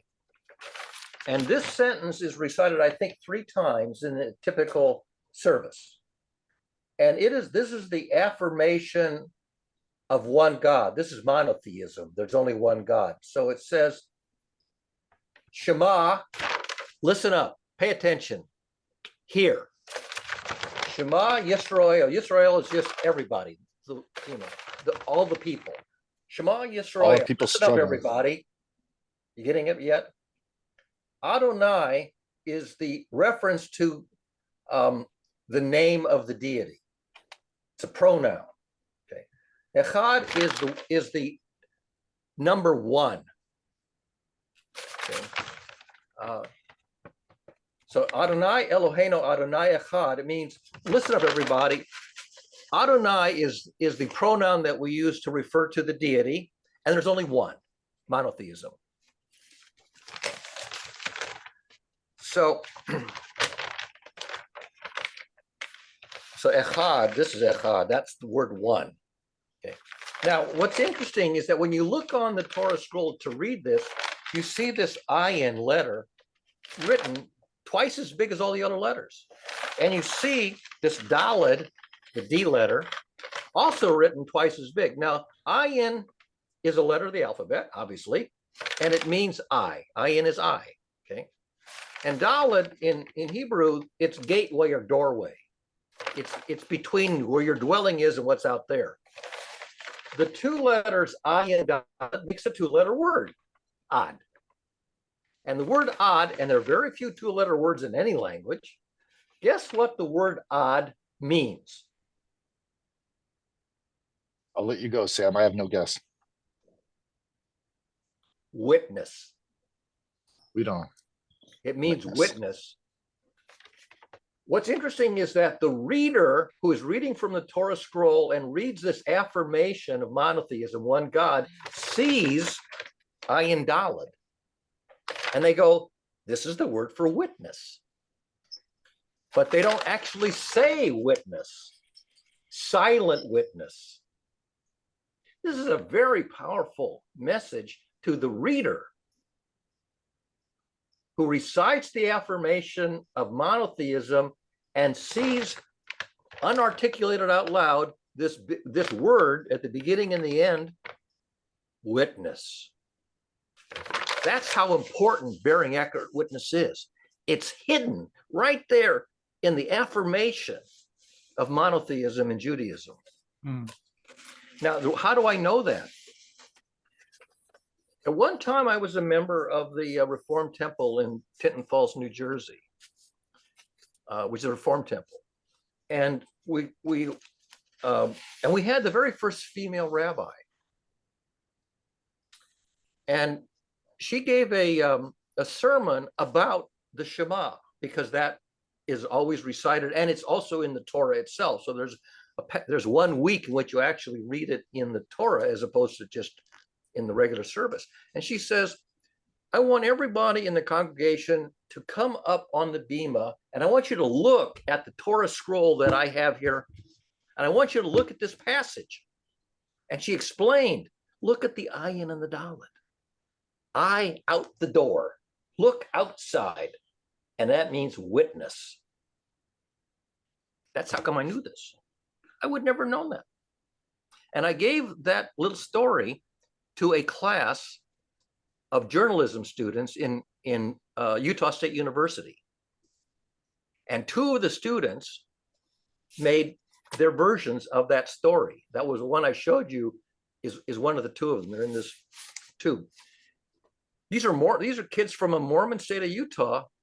They thought that was a really powerful message. And Nancy sent me their little watercolors that show the Shema, ayin daled, witness. That tells you it's important. Yeah. My stepfather, who raised me since I was 10 years old, went to Harvard University to get his master's degree in comparative religious studies. But what he taught me was that there's so many different ways of interpreting both religious aspects, mental wisdom, mathematics. There's so many different ways of understanding what quote unquote Jesus or God or whoever your deity said, Yeah. why they said it, and what the meaning was, because that's what he studied. Was, let's go into what is the intention of telling the story. When you say the I and the D, I witness, it's a much bigger thing than a religion or a culture. It's a way of interpreting reality. It's the fundamental So theorem of feedback control theory and system science. Yeah, I got the same thing from the Lotus or the Diamond Sutra from the Buddha. Right. The understanding that there's a fish in a river looking up at the mountains going by, going, wow, they're so beautiful, bye. And then you're the bird up on the mountain looking at the fish in the river going by, wow, they're so tasty, bye. But the perspective of the witness is very important. And that's why there's a lot more way. There's not one way to see and bear witness. There's multiple ways. Yeah. So And my when you ask a question, Barry, about what's the most powerful thing you can do for a person, my answer was, I didn't say have a chance to say it, is that I will step into the role I need to be, whatever the situation need me to be. Yeah, and bear witness. You might not even have to say a bloody word. Yep. Just bearing witness, silent witness. Bearing silent witness is very powerful. Yeah. And by the way, Sam Han's doing right now. And by the way, Joshua, when I showed you that Hebrew, the word Adonai was not spelled out. It was yod yod. It was looks like a quotation mark. Okay, it's the tiniest letter is the letter yod, which is like an apostrophe. So yod yod is the abbreviation that is said Adonai. But Adonai just means my deity. It's a pronoun. Thanks for telling me it, because I remember Toy Adonai, Adonai, and I this is literally my memory from being 5 years old at my grandparents' house. Yeah. But that yod yod, which we say Adonai, literally the pronoun my deity, stands for 3 words in Hebrew where the deity of Moses reveals his true name to Moses. Moses says, you're going to send me to save my people. They're going to say, who sent me? What's your name? Tell me your name so I can tell them who sent me. And so the deity of Moses says, Aheya Asher Aheya, spells out his name. And then he says, but for short, you can put Yod Hey Vav Hey, because it's like JFK. You're not going to. So Yod Yod is how you write the short version of Yod Hey Vav Hey, which stands for Aheya Asher Aheya, which is the spelled out name of the deity. Now, Aheya Asher Aheya, Aheya is a form of the verb to be. It's the future tense of the verb to be. Asher is a relative pronoun. It can be who, which, that, or what.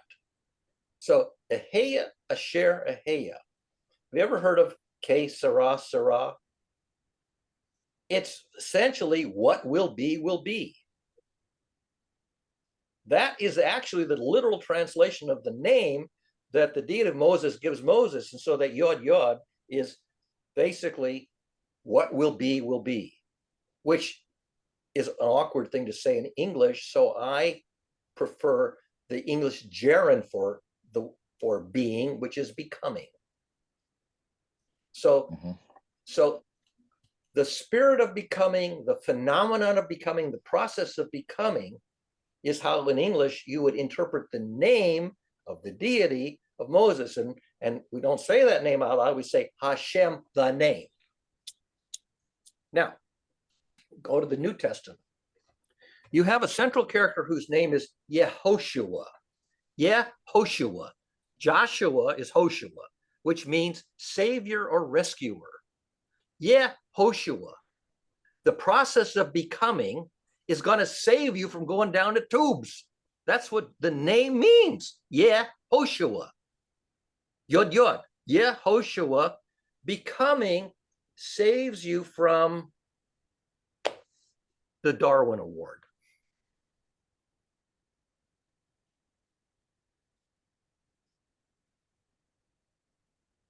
Now, That's a perfectly secular thing to say. The process of becoming is what makes us survive, and not, be a fool that, ends up going extinct. I think from our conversation today, I just want to wrap it up just because Because it's 2:15. my poor kid is. Well, I'm enjoying it. Don't get me wrong. I can sit and talk about this for hours, but when I said we can't control what's going to happen, I think the most best way to bear witness is to understand that everything is in flux, and everything we know about reality is that things are changing, temperatures, entropy, dynamics. When we try to freeze frame it and analyze it, we come into the smart person problem. And I think for me, I've tried that so many times, just being a guy working in computers. Oh yeah, I can grab all the information and I can stop it, analyze it, and figure it out so I can predict. But then something new is happening and you can't. So as I'm older now, I believe not controlling the outcome is the best way to control the outcome, which is a very Taoist belief. Yeah. Not leading the pack, being behind the pack, bearing witness to where they're going. But you can say, hey guys, if you go down that path, I have experienced this, but it's your choice. You get to go down. There's a quicksand at the end of that path. Yeah. There's a river at the end of this path. I would recommend going down this path, but sometimes just being quiet and waiting for the person in front to ask you, hey, it's 2 roads are diverging in the yellow wood. Which one should I go on? If that person does not ask that and starts going down that path, then you have to make a decision. Do you speak up and let them know there's quicksand, or do you just continue down towards the river? Yep. The road less and traveled. that to me is what life is. Yeah.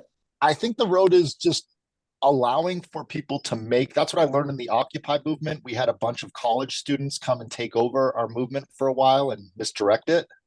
And an older gentleman in our group said, you know what? They're young. They're figuring out the world. Let them go down that path because they need to bear witness to what that will lead to. We can tell them where they're going. Right. They're going into chaos and anarchy and stupidness. Yeah. But that was in my late 30s, early 40s. I had to stop and go, you know what? I was 20 and I needed to learn those lessons. I would be taking away their ability to learn those lessons if I stopped them from going down that path. Right. Yeah. I call it do not rob the opportunity for other people to learn.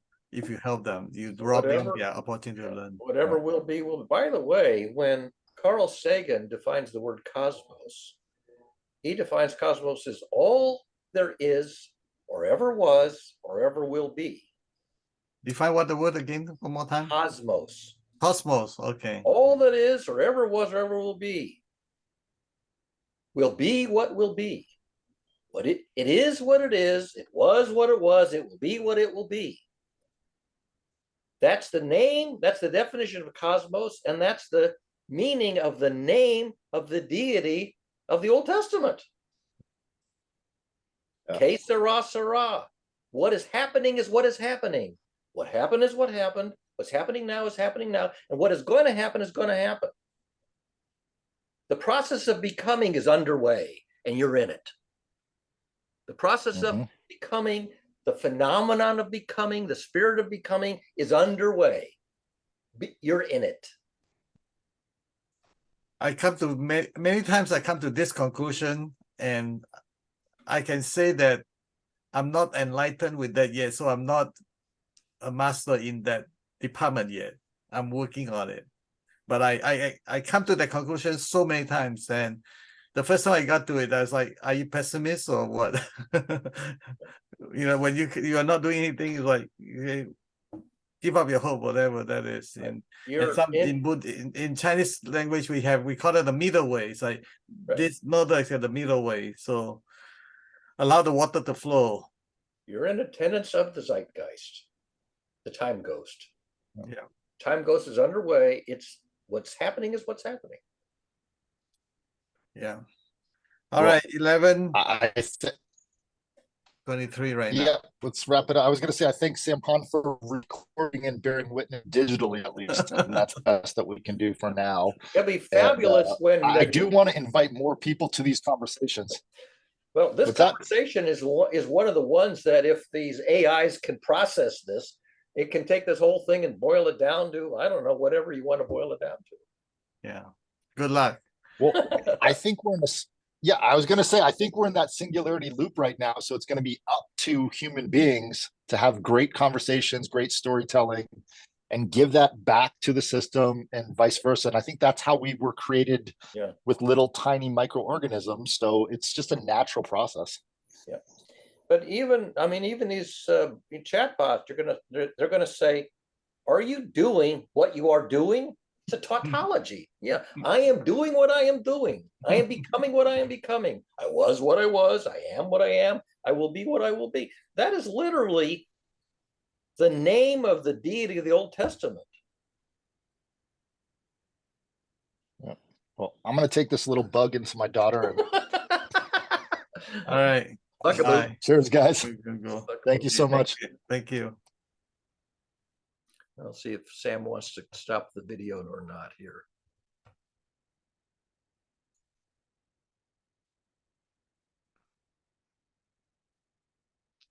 I guess I will save the chat since I haven't been doing that lately.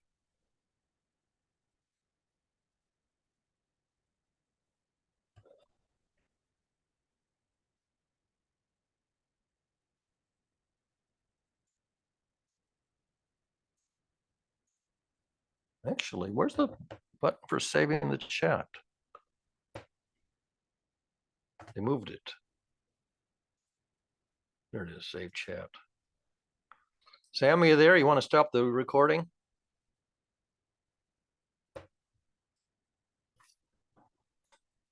I don't think I can. Just check. Not there.